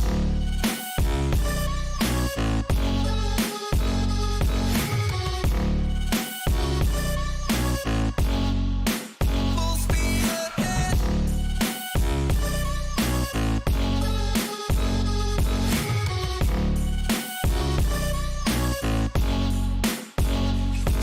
I've been staring at the sun in my eyes. I've been keeping on the run every night. But you're too far away to see the signs. So I'm staring at the sun till I'm dry. 'Cause I need to learn to forget everything that drags me down. I need to forget everything inside me now. Full speed ahead, fly from the end. So I'm full speed ahead.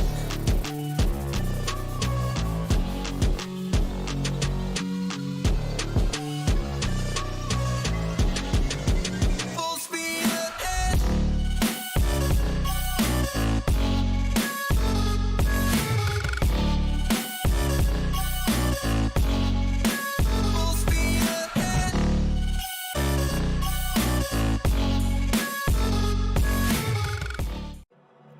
I've been counting down the days to get out. I've been looking for a way from this town. And you're too far away to help me now. So I'm counting down the days to get out. 'Cause I need to learn to forget everything that drags me down. I need to forget everything inside me now. Full speed ahead, fly from the end, so I'm full speed ahead.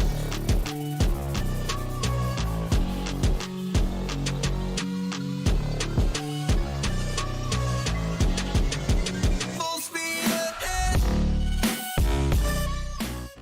When we have the top two in for an interview, we haven't got Bryn back in the session, so we are down to the 13 drivers as Bozzy Boy now comes in and can qualify for this one. 297 drivers points left up for grabs and 517 constructors points left up for grabs, and it looks a little like this. Max Mulder's lead 73 points now. Kelly cut it, but not by a lot, as I haven't updated the table, so what I'll do is I'll go through the constructors first. SRL race team have their lead cut short by 1 point as Kelly and Monkey Boy gain on them in second place. Super Crash Bros now off 5 ahead of SFA Acora Racing, but none of them on track.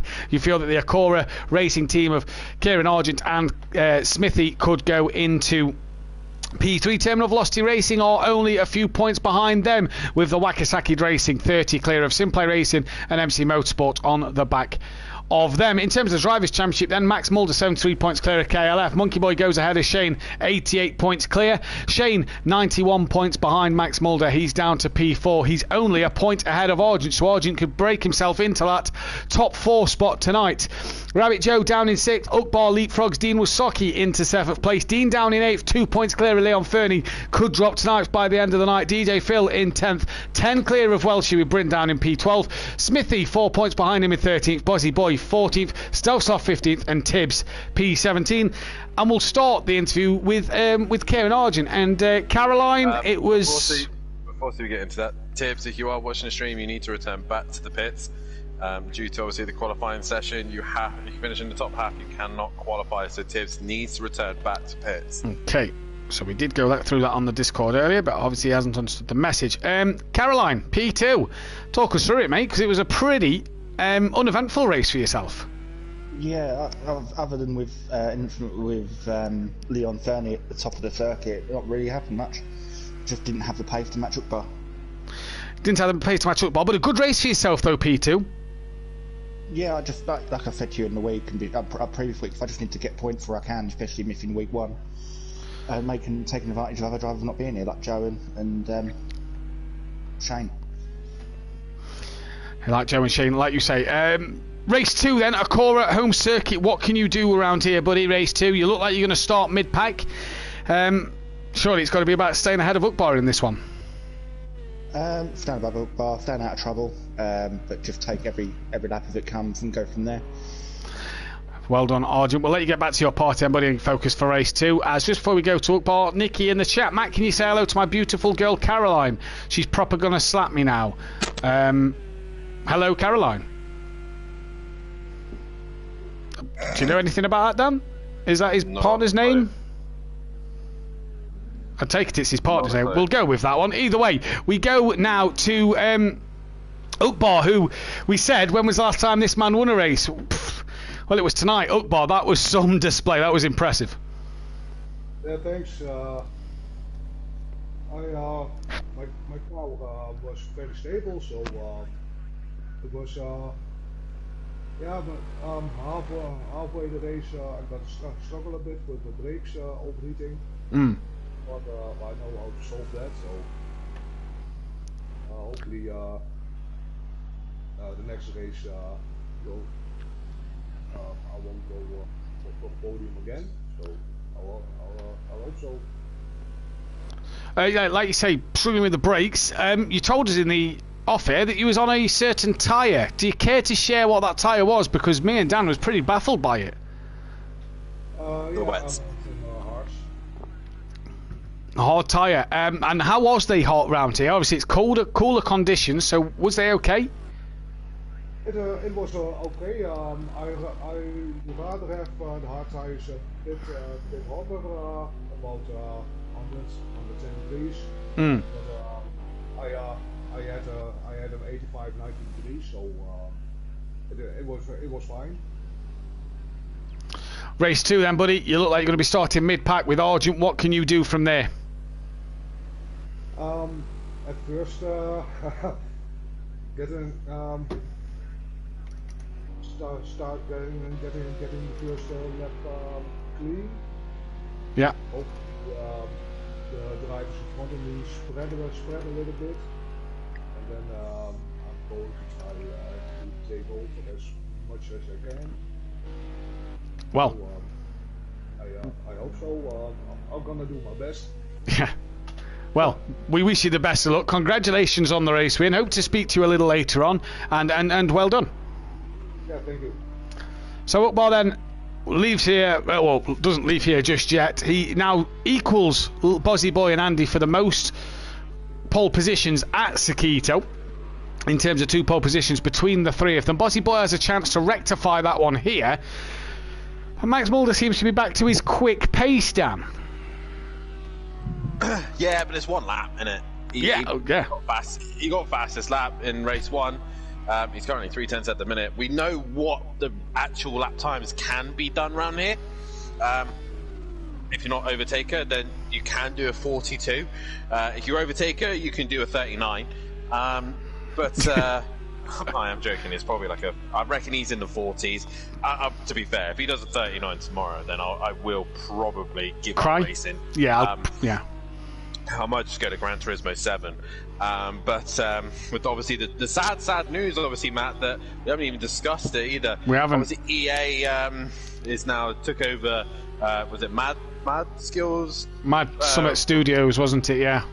Yeah, took the rights obviously to Project Cars and had under control what they wanted to do with the project, and they've decided to cut everybody off the Project Cars project, and they will no longer be. Max 6/10 up on his lap time, spins at 130 or in the wall backwards. That'll be damage. Probably return to the pits for him. Indeed it is then, as Bozzy Boy down in 6th. He's in the pits. Will we see him come back out? Yes, carry on, Dan. Yeah, obviously with the news that EA has decided to cut the Project Cars project, which is a massive shame, because let's obviously discuss this game. There obviously will be different alternatives that we will be looking at. Yeah. We've already been looking at ACC. Obviously, Formula 1 is definitely there as well. And I think Formula 1 is where we're going to blow up a little bit more, obviously now being world cross-platform, with being PS4, Xbox, PlayStation 5, and also PC. So that's very much in the realms. But the one thing we're looking at is ACC. But we've got to give Project Cars a big shout-out, because the first game was a good game. It was very much a benchmark. Yeah. This game is really set the stone for, I think, future sim races as well. It really did set a stone for actual sim racing. And I think it set a stone for sim racing, especially on the console. You know, yes. Obviously we know the PC's got R-Factor and iRacing and other games on there that they can sim race on that are a bit more realistic than this. But for console players on Xbox and PlayStation, this really did kind of set the benchmark to get you into sim racing as well. More than be the best go-to sim, to get you into the sim racing community and get you into the game. And you're right, we owe this game so many thanks. And you know, 2 and a bit years down the line of Simplay Motorsport, obviously we've done other leagues, we know other leagues that have ran this. I've been in previous leagues, 2 of them. You've been at a previous league that have done this. The amount of cars, the amount of championships that has been ran, not just here at Simplay, but across the sim racing community, YouTube, Twitch, whether they're streamed, whether they're not streamed. The amount of fun and the joy that people have had. And it is a shame that EA have decided to pull the plug. And the announcement yesterday comes that, you know, we had the announcement before the season started that the game's not going to be on sale anymore, Project Cars 1 and 2. And that kind of started the conversation, didn't it, of what do we look at? Do we get season... Obviously, we've already done our calendar for Season 8. We did it in the Season 7 draw. The EA announcing yesterday that the studio's kind of been let go. Everything's kind of going to be unplugged. We don't know when.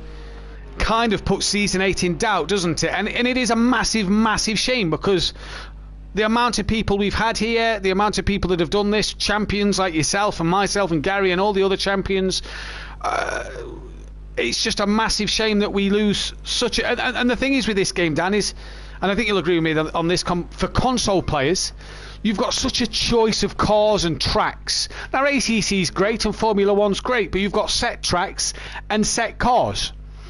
Gran Turismo's a bit arcadey. This was the sim game that people could go to and drive any vast majority of car in any track. Yeah, well, we were discussing about the off-season having a rallycross championship. We have started that before. We did a World Endurance Championship with cross classes as well. I know ACC can do cross classes with the GT3s and GT4s, but that's really it. There's the Porsche Cup cars as well, but there's so many different championships we've had here. We've had the touring cars, we've had the Ginettas, we've had Clios. We were talks of IndyCar. There were so many different things that we could have ran as Smithy improves and goes ahead of Dean there. So good lap time from him. But I will always still play this game. It's still very warm in my heart. This is what brought me into sim racing, and I think I still think as well from a broadcasting perspective for channels, this is at the top. But the cameras are still a little bit sketchy here and there. As if Max improves, this lap will be deleted because he took a lot of track limits in 130R there. So either way, he was going to be on pole position, but this lap will not count for a record as he crosses the line. Not the record anyway, but yes. But yeah, I think it's going to be sad to say bye to Project Cars, but there's a bright, bright future ahead of us. There is a bright, bright future ahead of us, and Dean, at the last minute, went P2 with his qualifying time there, so a good lap from Dean in the end of this one. P2, Max Mulder, though, takes the pole position, and I'm sure we'll get back to more chat, excuse me, about Project Cars in just a moment's time, Dan. But Max on pole then from Dean with Socky, who then lines up alongside him. It's DJ, Phil and Smithy who occupy the second row of the grid, with Stealth Sloth and that Buzzy Boy on row 3. Ugball, the first of the non-qualifiers, alongside Argent 7th and 8th. Kelly and Monkey Boy, the teammates, 9th and 10th, with Leon Fernie and Tibbs 11th and 12th, and Welshie at the back, P13. And like you say, Dan, just as the drivers get ready in this race, the game will still probably be played, but it's just a shame to lose this from the calendar, isn't it? And from racing history, really, from the sim racing community history, because, you know, I've played games called Live for Speed on the PC. I started on that in 2003, and that's still going strong on the PC. So it's a shame to lose a game like this, which is a lot better than that, and to see that still going and this not, it is a real shame. It is indeed, and I think with this game as well, it like you said, it's set the stone not just for sim racing, but obviously for like streaming. Like I've done ACC multiple times, and I cannot stand its streaming system. Yeah. Like F1 is a bit better, but again, you can still see when you're changing drivers. You can still. With this, I see a lot different to what Matt is viewing right now, and for a director, it's a lot easier to access to what I'm seeing. I can see something different to what Matt's seeing, and he can just focus on doing the show. So I think this has really set the stone for broadcasting. It really has, and I think me, yourself, and Kelly as well has had strong opinions on this about ACC. Yeah, all right, it's got the sim feel of a game more than this has, but the broadcast side of you is, we saw it in the season we've just done, Dan, with yourself streaming it, is you can't go back to change cars until the green flag flies, which means you've got to then pause the game to return to the garage to then be able to change drivers, and it just feels a little wooden still. F1, like you say, great broadcast side of things, you get all the pop-ups and everything, but then you can see when you're jumping to car, and I know doing the highlights that you just see them little moments, it makes it look a little meh. The camera just kind of jumps all of a sudden. This has everything, has absolutely everything, as we've lost Bozzy Boy out of this race, and so we're down to 12 drivers. Nicely done there, Bozzy, but either way, we're about to sing up, we're about to get racing. Max is on pole. Max is on pole, and it's green and go then, and Dean Wasocki gets the better start, and I believe Smithy has from row 2 as well. And what will happen is they hunt down towards turn 1. I believe it will be Dean leading. Smithy's going to be up the inside of Max into turn 1. No, he's not. Max manages to hold it around the outside. There's Leon Fernie in the background, a little wide. So it's Dean from Max, from Smithy, DJ Phil, Kelly looking up the inside of Stowe Slough, and Tibbs then on his first reverse grid start, down in last place, but patiently waiting as Max, who's had a dramas, and that's Smithy and Phil round in the background. I do believe Kelly on the grass to avoid them. He's now up into P3, and Smithy and Phil off. Not the night for Smithy at the moment. Oh, Ukbar! No. Ukbar's been involved in that one as well. He's very, very slow. He's managed to get going now, but I think he was just trying to avoid damage.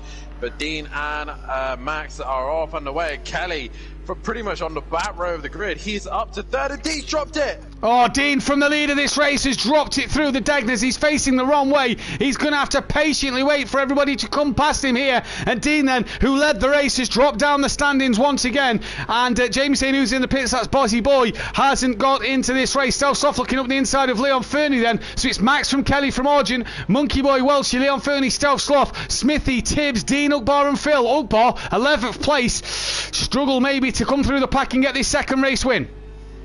Possibly so, as all these guys are running very, very wide. Next to Tips, just waited, and there goes Smithy round. There's another place for him. He works his way further up the grid. So exit Tips is just slowly working his way through.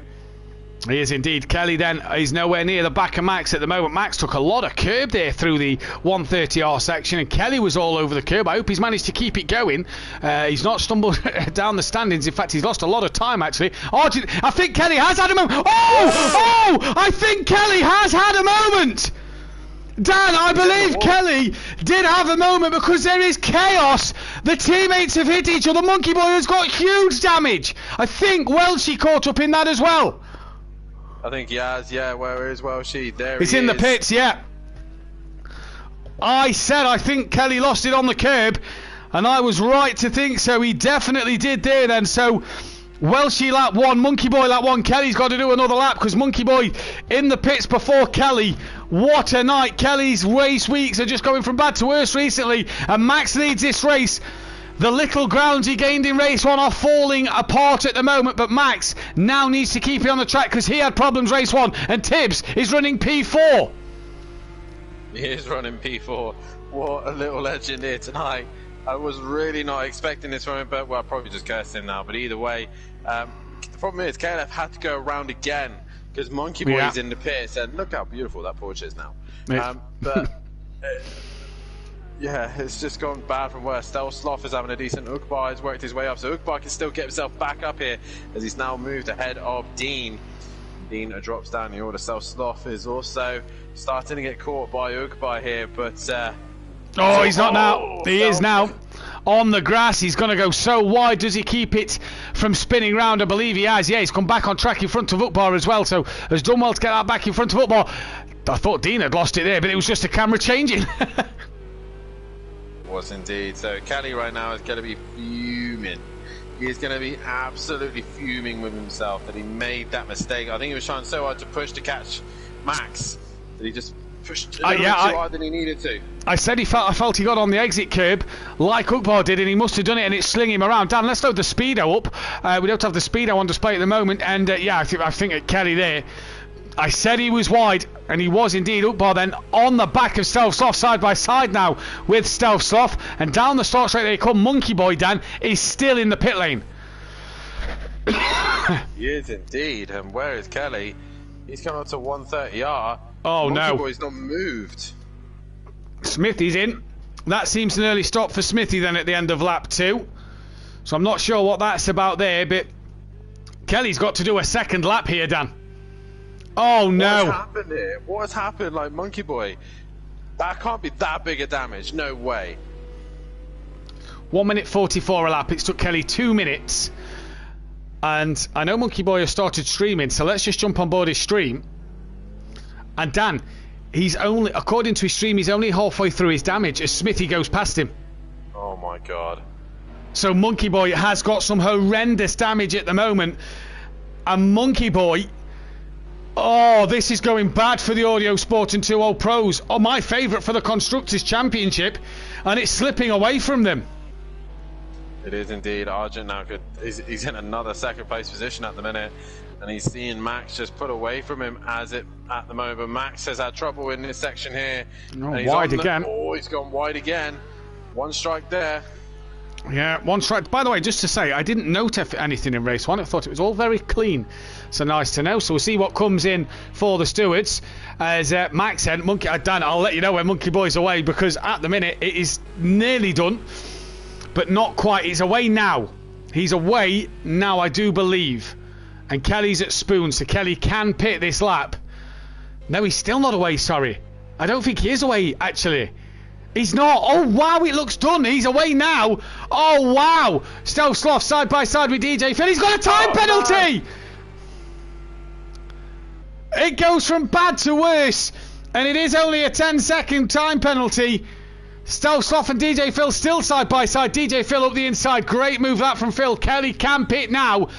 But Dan, for the Audio Sport and 2 Old Pros team, it has not been their night.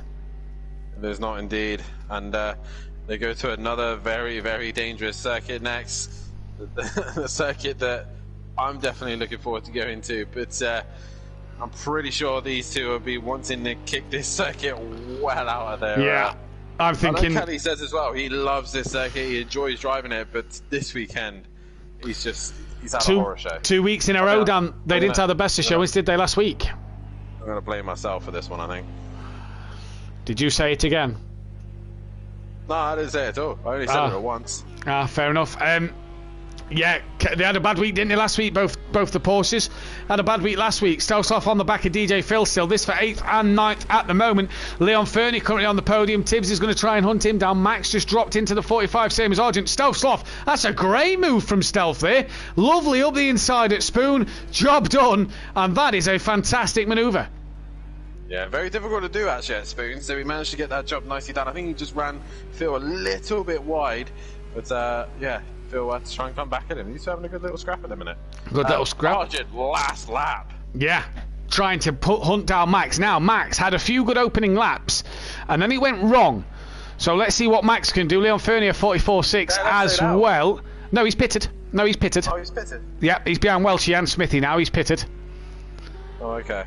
It's just, his car looks horrendous. It does. He has pitted though. So then, Monkey Boy, 12th place, 1 minute 57 behind his teammate Kelly, 16 seconds behind Welshie. And you have to feel sorry for Welshie. He was a podium in race 1 and then he span and it's gone horribly wrong for race 2. Yes, it's all these guys just going to be throwing this one right out the window and wishing they'd never turned up to Sakitto, sorry. And next week we go to the legendary Bathurst where Kelly has history, don't forget. It'd be great to see Rabbit Joe back next week. That's Kelly and Joe season from season 3.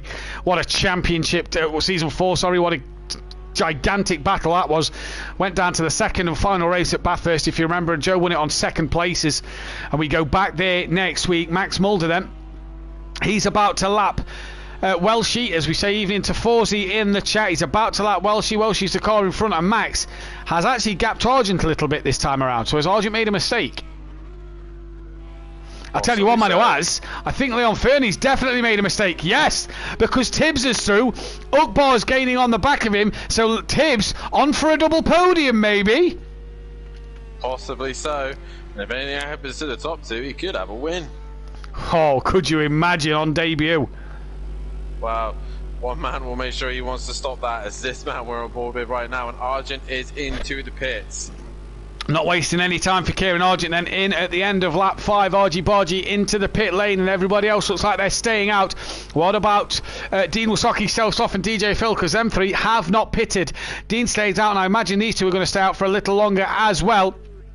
So just, I know Phil's going to come in with looks of it. He is indeed. As Exit Tibbs has had a mistake, I think.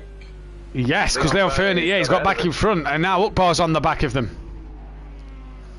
So Tibbs just making a mistake somewhere. I think Ukbar was already on the back of Tibbs anyway. Oh, Tibbs has gone round now.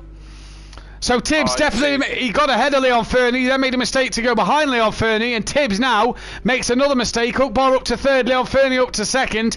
Obviously with Argy Bargy in the pits. And there's Leon Fernie about to lap Kelly. Yeah, I think so. Leon Fernie about to lap Kelly there, Dan. That's going to hurt Kelly. It is indeed, as I believe Max is now coming up to lap Welshie, isn't Welshie, yeah, I do believe so. DJ Phil's having another long pit stop here. So I'm not sure what's happening with DJ Phil. He's coming out now, so that's all right. But it seems a long one as Kelly goes very wide to let Leon Fernie through. As Max now through 130. Oh, big lift that time around for Max. He's behaving now. He is behaving. He is. Got that one strike to his name. And Max there keeps it within the track limit. 16 seconds down ahead of his teammate. And it's the top 6 then who haven't pitted yet as Max carries on his way. Beastie Gaming, he is human. He finally makes a mistake from Tibbs, he says in the chat. He does make a mistake, but it wasn't a big mistake. It was just a little one, but he can recover from it. He knows now after race 1, with the chaos that happened, he can still get a podium here. And he can. He's into the pits straight away. So that's a sensible move there. Get in the pits, get your worst lap time out of the way with a pit stop, and then just keep doing consistent fast lap times. Oh, who are them two? Argent and it's Monkey Boy. So that's a tick for Argent then. That's one. Yeah, and Monkey Boy. Was Monkey Boy trying to let him through though for being lapped, I wonder, but I will put it down as a strike. Stealth Sloth came into the pits that lap as well. So that's Argent who gets past Tibbs and Stealth Sloth then. So Argent is net second. Tibbs is now coming out of the pits. Yeah, net third of tricks. Sorry, carry on.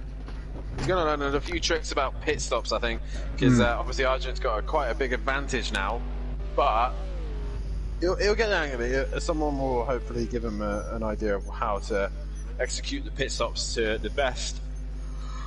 So Stealth Sloth and DJ. So Stealth Sloth was battling with DJ Phil earlier, if you remember rightly. DJ Phil's behind Smithy at the moment, and Stealth Sloth's on his way out of the pits. DJ Phil comes through the final bend.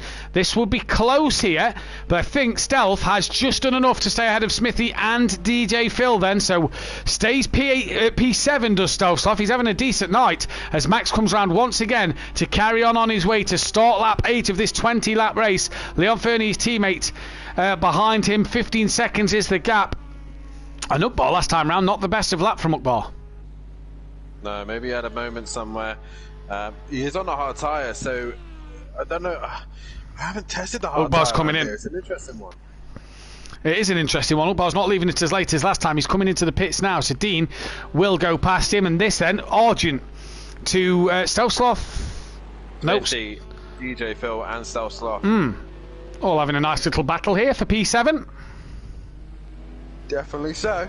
Great to see some of the other drivers tonight down the pack having great little scraps, isn't it? Stealth Sloth, that lovely move on Phil a little earlier. And Phil tonight, 200th race, let's not forget this one is here. Phil tonight qualified really strong. Yeah, he did indeed, and he's just been outright pace here. Typical little DJ Phil moments here and there where he just gets a little bit too cautious, I think, at times. But either way, he's had a solid run as Smithy there gets a great exit out of Spoon, and now looking to get a move on Stealth Sloth. He's going to go around the outside of 130 yard. This is going to be brave. This is going to be very, very brave from Smithy and Stealth Sloth. They keep it side by side. Smithy on the outside. He both have a dab on the brake, and Smithy very wide there. A huge lift. He's still only half throttle and puts the brakes back on, lets Stealth Sloth through. So great work there from Smithy. Will he lose out to DJ Phil down the straight though? That's the question, Dan. But good respect there from Smithy. Knew he'd overtook off track. Yeah, he did. Meanwhile, after the pit stops, Ukbar has stayed ahead of exit Tibbs. So Tibbs not being able to gain anything from the pit stop. But either way, DJ Phil's looking down the inside of turn 1. Or they get close, and Smithy just gives him enough room. Yeah, I thought DJ Phil was going to get that one done. He doesn't, though. He tries to look up the insider too. Smithy's on that curb a little bit that squeals him around and makes it a little wiggly. DJ Phil, though, now gets past Smithy, goes a little deep, but has that covered for the left-hander of 4. And Smithy has all that work to do yet again to get back on the back of Stealth Sloth and DJ Phil here then, as Tibbs, 6th place after his pit stop, has been jumped by Ukbar and Argent as well. So the top 3 yet to pit. When are we going to see these 3 in? Dean, race 1 by the way. Dean pitted lap 6. You'd have thought he'd have, given the pace he had early pit stop, comes back out great pace. You'd have thought he'd do it again, but he hasn't. He's gone lap 9, and we know Dean likes to go long. And in fact, I'll say that he's actually coming into the pit, so I'll shut my mouth. And Dean does pit relatively early. Yeah, you know nothing, man. Yeah, I know. Yeah. What do I know? Argent then back into P3. We imagine Ukbar will go into 4th and Tibbs possibly into 5th, leaving Dean 6th place. Let's see Dean stop. Tibbs coming through now. Dean is... It's not great. It's not great. It is very poor. He's losing a lot of time here. Has he got a bit of damage somewhere? Then I wonder. He's away now. It was an average stop. Oh, Phil! What speed compared to Stealth's off. He's now looking up the inside of the final little bend. They go side by side. Stealth has to get right out of this. Smithy, just gets caught onto the grass. So he's not going to have that momentum. But what a move, DJ Phil. Yeah, he had a great run through 130R, stepped to the outside. Stealth had nowhere else to go, stay to the outside. A great racing from these guys. Max now into the pits. So that just leaves Leon Fernie, who is left to pit. Where then will Argy Bargy be in terms of pit stops here with Max? He's done it again. Leon Fernie slowed down to come into the pits then, and I realised Max was in it. So I think the communication between these two isn't that good at the minute. Well, let's wait and see. Argent coming to 130R. Good stop from Max. So Argent's going to be nowhere near at the minute. And that's a big old lift, Kieran.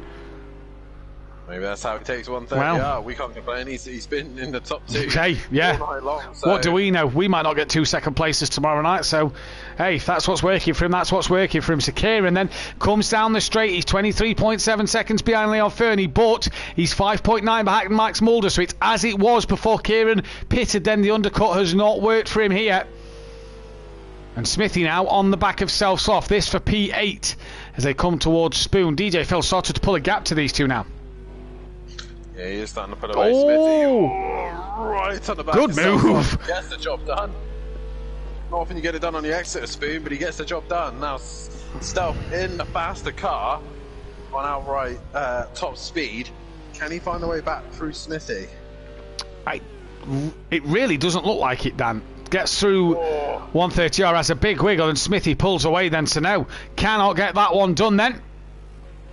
And now we await for Leon Fernie to come into the pits. Where will he come out? Tibbs is nowhere near the back of Ukbar. Ukbar's nowhere near the back of Argent. Dean is nowhere near the back of Exit Tibbs. But one man who is catching Dean is DJ Phil. So this will be interesting to see what Phil can do here. This controller's rubbish. I've got a full battery controller and it just died on me. Hey, it's still charged, it still works, it just randomly cuts out. I think it's probably the amount of times I've thrown it playing Rocket League. Oh, well, yeah, I'll vatch on that. Well, Leon Fernie into the pits then, lap 10. Everybody now then has pitted. And Max seems to... Oh, no. Oh, no. Goes from bad to worse for Kelly. From bad to worse. And he's going to be lapped now by his championship rival. Max Mulder takes the lead of this race. Kieran Argent comes through the final bend as well. So... Argent, Leon Fernie sounds like he's away. Or was that Kelly who's away? Kelly, by the sound of things. So that's both of them. Is that Ukbar going to take P3? I wonder. And I don't think it was. Coming down the start straight. I think it was a backmarker unlapping himself. Maybe Welshie then. As there's Leon Fernie in front of Ukbar. Ukbar, hold it. Leon Fernie's made a mistake, and now Ukbar looks up the inside. Leon Fernie back on track, and both of them there seem to make a bit of the same mistake. And Ukbar now on the back of Leon Fernie for a podium. Yeah, Leon Fernie drifted wide in the exit of the corner, and Ukbar just made a slight mistake going into it. So either way, this is going to be battle on now for the P3 position. Can Leon Fernie hang on, or will Ukbar get himself back on the podium once again? My money would be on Ukbar at the minute because he's looking very, very good at this stage. He is looking very good at this stage indeed. And here comes then Ukbar and cameraman loves that Dean Wasocki span there on lap 1, if you remember, and the cameraman now just fixates on him. Right then. Top 5 separated by 25 seconds then. Ukbar on the back of Leon Fernie for that final podium spot. Ooh, lag. Okay. Wondered where he was going there. Then Argy Bargy P2 from Max leading 7 seconds is that gap. Here comes Exit Tibbs, who has been fantastic tonight. Let's be honest, he's 5th and 3rd at the minute. He's been brilliant. Yes, indeed. But there's still points to be had here. Yeah, if anything yeah. happens to Ugbar and Leon Fernie, then Exit Tibbs is still in for a decent podium once again. He's just got to be within that zone, and he is at the minute. He's just under. Oh, that's Monkey Boy who's slow. So what's happened to Monkey Boy? Yeah, he's very slow. Takes to the gravel. Ugbar nearly follows him then as Monkey Boy goes out wide to let the leaders through. And what is going off with the Audio Sport Porsches, Dan? I don't know. They're both looking horrendous right now. And Ugbar is under some pressure from KLF. He doesn't want to try and unlap himself. Ugbar goes deep into turn 1, but he gets it stopped. And the curve is lethal. I think if Ugbar's on the hard tyre, I think it's maybe cooler in these later afternoon conditions. We see a bit more of a shadow. And is that what's maybe not doing Ugbar the world of good here on them hard tyres, if he stayed on them? I don't think it was. I think it was Monkey Boy putting him off ever so slightly in the final corner. This track generates enough temperature with the amount of corners it has. So I don't think he's struggling with temp. I think he was just caught out ever so slightly by Monkey Boy. Well, we'll keep an eye on that one then. As Argent 6.3 off the back. I thought that was Argent. Then it's not. It's Smithy now once again on the back of DJ Phil. This for P7. In this race, DJ Phil must have made a mistake last lap, a 1 minute 50.3. He was matching Dean Wasocki, who's dropped himself back into the 45s, but not as quick as Tibbs at the minute end. Argent nowhere near the back of Max Mulder. Max Mulder at the minute on fire in this race. Another big lift as he comes through 130R. I think he's had that one track limit warning and has realised that I need to slow down through here. And I think that's what's helped him get through the corner better. He's doing 44.5s now, and he just seems to be nailing that sector a little bit better. He's coming towards the line, and he does a 45.9. So I'll say that, and he goes. The camera changed on the Exeter Spoon, and look who was in the distance. This man could maybe sniff a second podium here. Oh, Ugbar and Kelly, very wide there. Very wide indeed. I think Ugbar's struggling with tyres. I don't think he's struggling with tyres. I think he's just being a bit sloppy. This is the first time he's ran in dirty air, mind you. This is true. This is true. Yes. So he's been stuck behind Leon Fernie for a while now, and obviously that Audi is generating disturbed air from the back, and the Ginetta holds a lot of downforce. It's a very downforcey car, and it's possibly disturbing his car. Exit Tibbs now is on his way to try and catch the back of him, but he's in the middle of the two Porsches of the two. The two Audio Sport. Pros. Yeah, the two Audio Sport drivers. Leon's struggling there. Leon has just had a poor last lap, 47.7, 47.5 from Ugbar, but Exit Tibbs at 45.5. He's on the grass. Wide.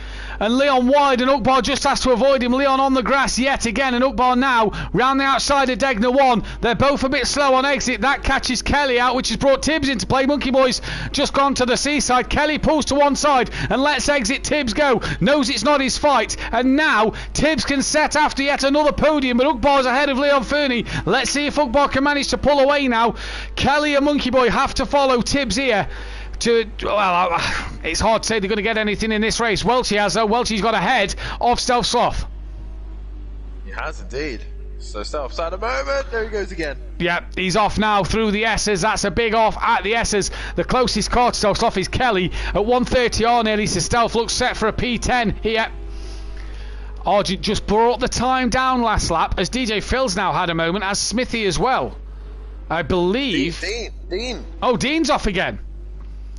So Dean... He's off at Degner 1. He's letting Welchie through. Right, well done from Dean there to not rejoin. Oh, Exit Tibbs is at the moment. Oh no, Tibbs then. He's dropped off the back of Leon and Ugbar. Dean's now down in 9th place behind Welchie, DJ Phil and Smithy. And for these drivers then, just a few sloppy mistakes coming in. Are they starting to struggle on tyres here? Possibly so. Possibly. These temperatures are slightly different for race 2, and it seems to be catching a few of the drivers out, but it's not affecting Max or Argent. But saying that, Max's last lap time at 46.4, Argent at 45.1. Argent's been so consistent tonight. Do you know what?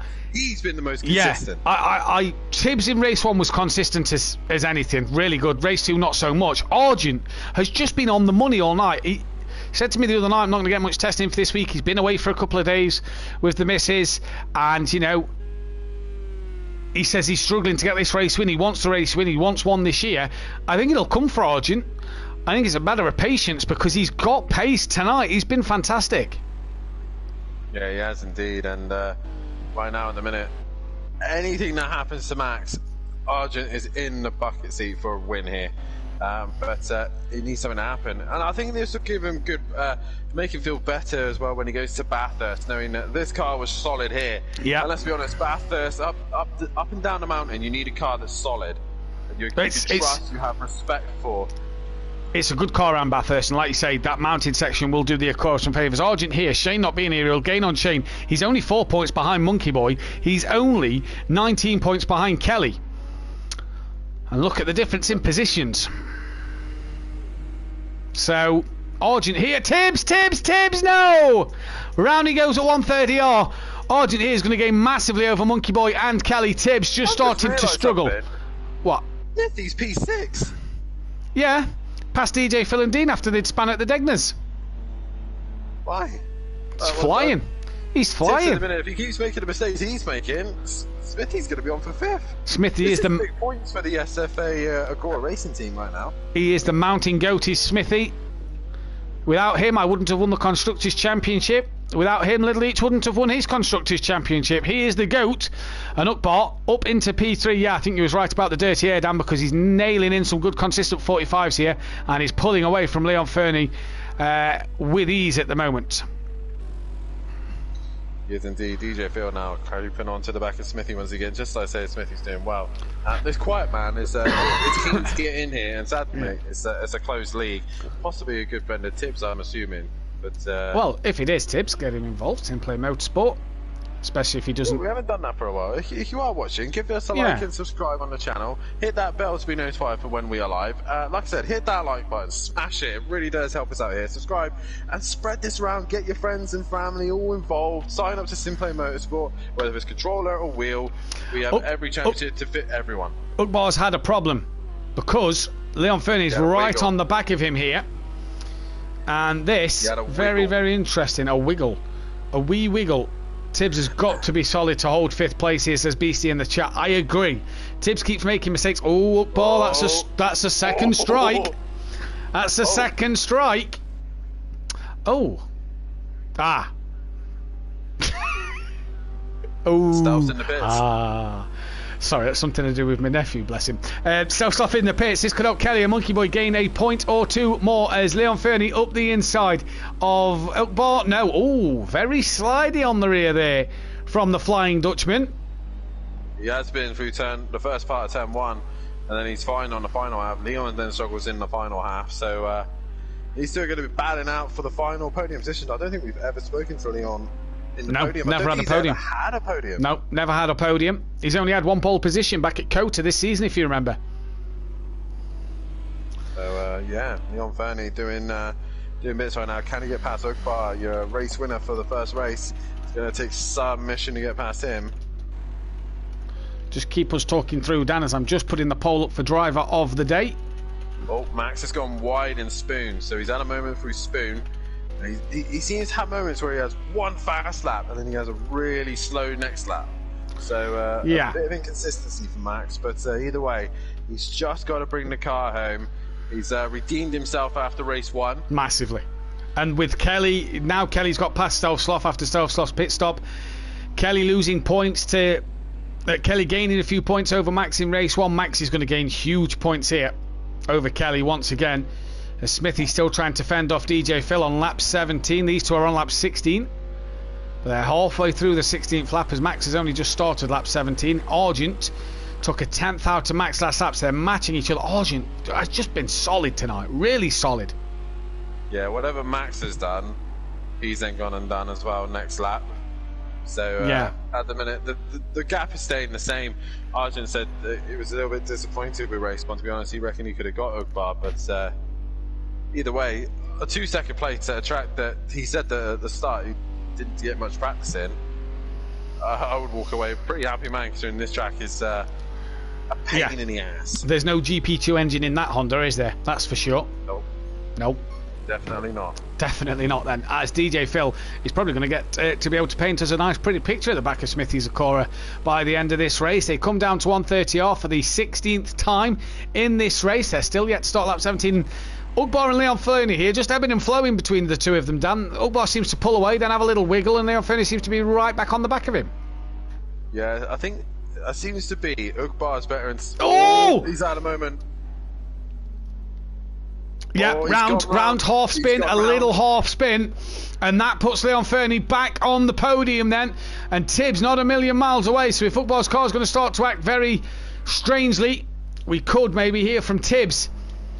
We could maybe see Tibbs get past him towards the end of this race. I think it's going to be a lot for Ugbar to drop it. Tibbs is currently 14 seconds behind Ugbar. So, yeah, Tibbs has got to hope that Ugbar... Oh, who's that? Wait. That's Leon. That's Leon. Oh, my days. Leon Fernie through Spoon. Off he goes and round he goes. You can't make this up at times. You cannot make this up. Do you know what Leon Fernie's going to be? Nico Hulkenberg. Nico Hulkenberg, yeah. Yeah. The man never to get a podium. Oh, he's on the grass. He makes his 50th race start next week, does Leon Fernie, in race 2. And, oh, Monkey Boy there. That's a second strike for Monkey Boy. For track limits.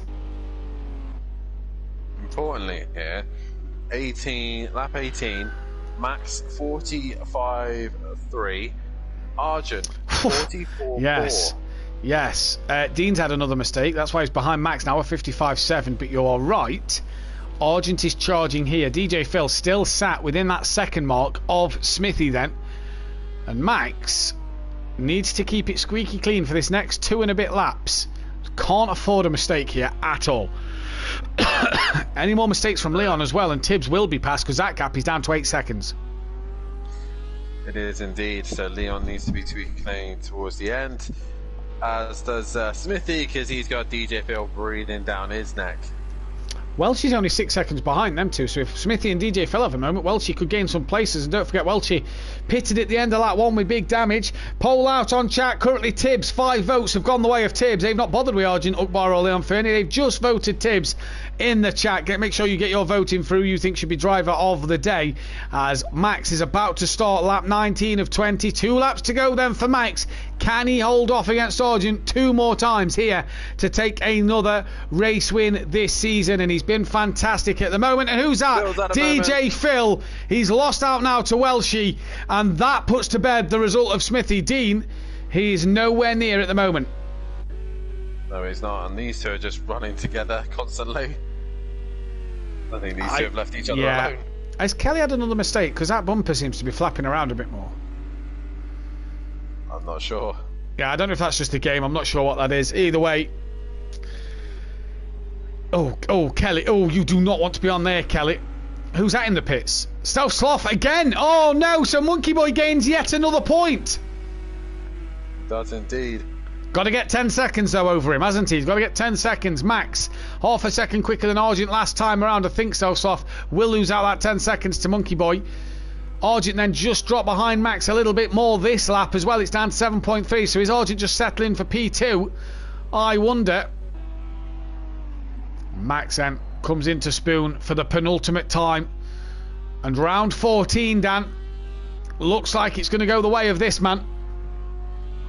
Yeah, it extends the championship lead. He's 5 thousandths up on his best lap time at this rate. So whatever happens, he's going to get a fast lap here. Or he runs a bit wide. He has to drop down 1 gear. But either way, 7.6. Sorry, 7.6 seconds the gap. Leon Fernie's actually caught back up to Ugbar as well, and has dropped exit Tibbs. That gap's now 9 seconds from Leon Fernie to Tibbs. And Argent needs to hope that Max makes a mistake this lap, because that's the only way Kieran Argent is going to win this race. Everybody now just a bit spread out. Stealth Sloth still in the pit lane. So Monkey Boy. These two are close. Oh, these two are close. Yeah, it's a shame it's not for position. It is a shame. It's a shame that Monkey Boy can't get closer to Dean. Well, Dean's going to beat him here. He is, indeed. So Monkey Boy did him just on the line. Oh, Monkey Boy. I tell you what, if these two come together here, Dan, we don't know what happened at 130R. We didn't see what happened when they both had span at 130R early on in the race. Oh, Welshie's now had a problem. And that's DJ Phil who comes past. Does Welshie have damage on that car? Max is on the last lap of this race. And Welshie's front end a little smashed in there. A flash of the lights to DJ Phil. Max is halfway through this race, the last lap. And these two have got a lap to go. Dean Wasocki then will not be able to catch these two because he's a lap down. DJ Phil very wide there. That is a strike for him. Arguably, he kept that on track and stayed in front, so I don't know about that one. Don't know, he went very wide, he was off the limits. Well, she was going for a move and he stayed wide. I don't think it's going to matter at this stage in the race, to be honest with you, Dan. As they come through 130R, this man then looks like he's on course for yet another race win this season. Around 130R, doesn't have the moment.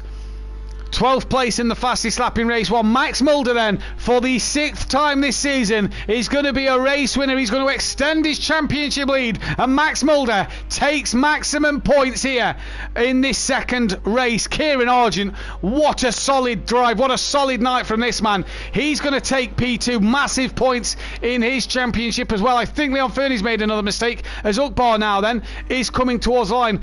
Leon Fernie, another mistake from him, and he could be in the path of Tibbs as Dean slowly comes to the line there. Then that's going to be a 9th place for him. A disappointed night for Dean, one he'll want to forget. And where is Ukbar then? Here he comes now. He's going to be on the podium once again. Is Ukbar? It's going to be a P3 for him. Back-to-back podiums tonight. A race win in a P3. Good night for Ukbar all in all. Leon Fernie, is he going to hold on for that P4? Yes, he is. You bet your bottom dollar he is. P4 for Leon Fernie. A good night of points for him. 2 4th places. Tibbs, what an exciting GT3 debut for this man. 5th place and a 3rd place for Kelly, a Monkey Boy, a night they'd probably want to forget. 11th and 10th place. They finish just behind this man, though, Dan. What a solid P6 this is. Yeah, definitely so. I think Monkey Boy definitely keeps that P11, but Smithy was definitely the man who kept it his nose clean, and he was actually pretty quick the last couple of laps. He's in the 47th now, so Smithy, that's off to him for race 2. He did a stellar job for that one. As Dean leaves the session, we've seen him cross the line, so he will be classified as finished, but obviously probably disappointed with his night's worth of work there, I reckon, Dan. Yeah, as Smithy crosses the line, P6, and good night of points for him. DJ Phil, oh now Welshie gets past at the final moment. DJ Phil off when he could have been in for 7th place. He's off, drops down to 8th, so Welshie gets that 7th place. Who gets the fastest lap? A 44.1 from Max, and the top 6, look, top 5, sorry, all in the 44, so great pace from them. And yeah, 44, so Max takes the fastest lap as well. So we wait for Max, Argent and Ukbar to get into the party. Get your votes in for driver of the day. We'll get Dan's word in just a moment, Dan. But another win for the Audi, another win for Max this season. It's looking even better, Dan, isn't it? Oh yeah, definitely. So the championship is looking very good for himself. But I mean, I'm happy that he took a race win. That makes me feel a little bit better for the Audi tomorrow. A great night's worth of racing here once again. Sakitto always brings some great racing. Whether the guys likes it or not, it does produce some great racing. It definitely puts some of the faster boys on their back foot, and they will have to adapt to the circuit. Also, Ukbar back on the podium, top step of the podium once again was great to see. And Tibbs, what a debut for him. He got a podium in his first appearance, and he takes a solid 5th place as well. So my hat's off to Tibbs, and I'm going to give him a joint driver of the day with Argent, because I feel like these two have just been stellar. Argent's just been consistent from start to end, other than not really been able to have the pace of the two guys in front of him. He's been flawless, and the same with Tibbs. He's a brilliant way to start his debut in the GT3s. Yeah, so the championship standings look like this, and Max Mulder has a 94-point lead over KLF in the championship. Argent, he's only 5 points behind Kelly, as them two rivals from Bathurst Season 4 are at it. 5 points difference next week at Bathurst. Monkey Boy down to 4th. He is some 11 points behind Argent. Shane drops to 5th. Obviously, we had no Shane tonight. Ukbar's up to 6th place ahead of Rabbit Joe. Leon Fernie gets himself ahead of Dean Musaki by 4 points. DJ Phil into 10th place. Welsh's 11th with Smithy in 12th. Bryn down to 13th. Bozzy 14th. Stealthsloth 15th place and Exit Tibbs 16th. And the Constructors' Championship, the SRL Racing team, they have a 55-point lead now over Audio Sport and 2 Old Pros, with the SFA Acura Racing team in 3rd place, 129 points behind. Terminal Velocity Racing go 10 points clear with the Super Crash Bros in 4th and 5th. Wakasaki Racing in 6th, with MC Motorsport ahead of Simplay Racing. And we have the top 3 in for a quick chat now. And we'll start with Ukbar. Not the race 2 you would have wanted. No, not exactly. I was a lot of time busy trying to avoid spinning cars, spinning cars. Was you on the hard tyre again that second race? Because it just looked a little sketchy at times. Yeah, I was on hard tires. It was indeed a bit more slippery, but it wasn't that bad. It was especially, I think, when I was behind another car. But the Ginetta always has a bit troubles in dirty air. So just dirty air then. We go to Bathurst next week. Another track where the Ginetta could be a good car. Do you like Bathurst, and what can you do around there? Yeah, I do like Bathurst. It's a pretty difficult track, especially that mid part. But yeah, what you call. Well, we wish you the best. We wish you the best of luck next week, Ukbar. Thank you. Well done to the Flying Dutchman then for this one. And we move to Argy Bargy now. And Argent, you've got a few votes in the chat for Driver of the Day. That has gone the way of Tibbs in the chat. And Dan's gave you Joint Driver of the Day. I'm going to give you a Joint Driver of the Day with Tibbs as well. Just a solid second place night, really, wasn't it? Yeah, I just one of the nights just wasn't on the cards. I feel Mac was playing with me at times. I caught up by a couple of seconds, and then he put for 44 dead in, and it just one of them things. Move up to 3rd in the championship. That's got to really be something in your favour at the moment. Yeah, like I said earlier, I'm just concentrating on scoring as much points as I can. The win will come when it comes. Just unlucky it's not tonight. We go to Bathurst next week. You and your old foe. 5 points in it. Yeah, like I say, I'm not looking particularly favourable at Bathurst, especially now being in a Cora rather than the map. But like I say, I'll just take every lap if it comes and get as many points as I can. Are we looking down the chase to get past Kelly maybe this time? In the Acura? I don't think so. Hey, I'll have you find out. It's probably a better car at Bathurst than that Mercedes. Either way, Kieran, well done tonight. You take the Commentator's Driver of the Day joint with Tibbs. And we move to Max then, and Max, not the start to the night you would have wanted, but race 2 was just flawless. Yeah, in the first practice session, that was the first laps I did on this track, so I was like, we go here left, then, I don't know this layout. Then, in the first race, I was like, okay, this is not going to be my day, and then little bit changing in the setup, and then, yeah, I won it. Yeah, excuse me. It was a good win as well in that race too. You didn't really. You had that bit of pressure early on from Dean at the start, but then he made the mistake and you came through, and it was. You didn't really look back from there, did you? Yeah, I only got sometimes turn 1 not really good and lost the back, but yeah, I didn't make many mistakes, so yeah, I'm happy. We go to Bathurst next week. What can you do around there? I don't know. I hope I can go for podium, but yeah, I love that track, so. Well, yeah.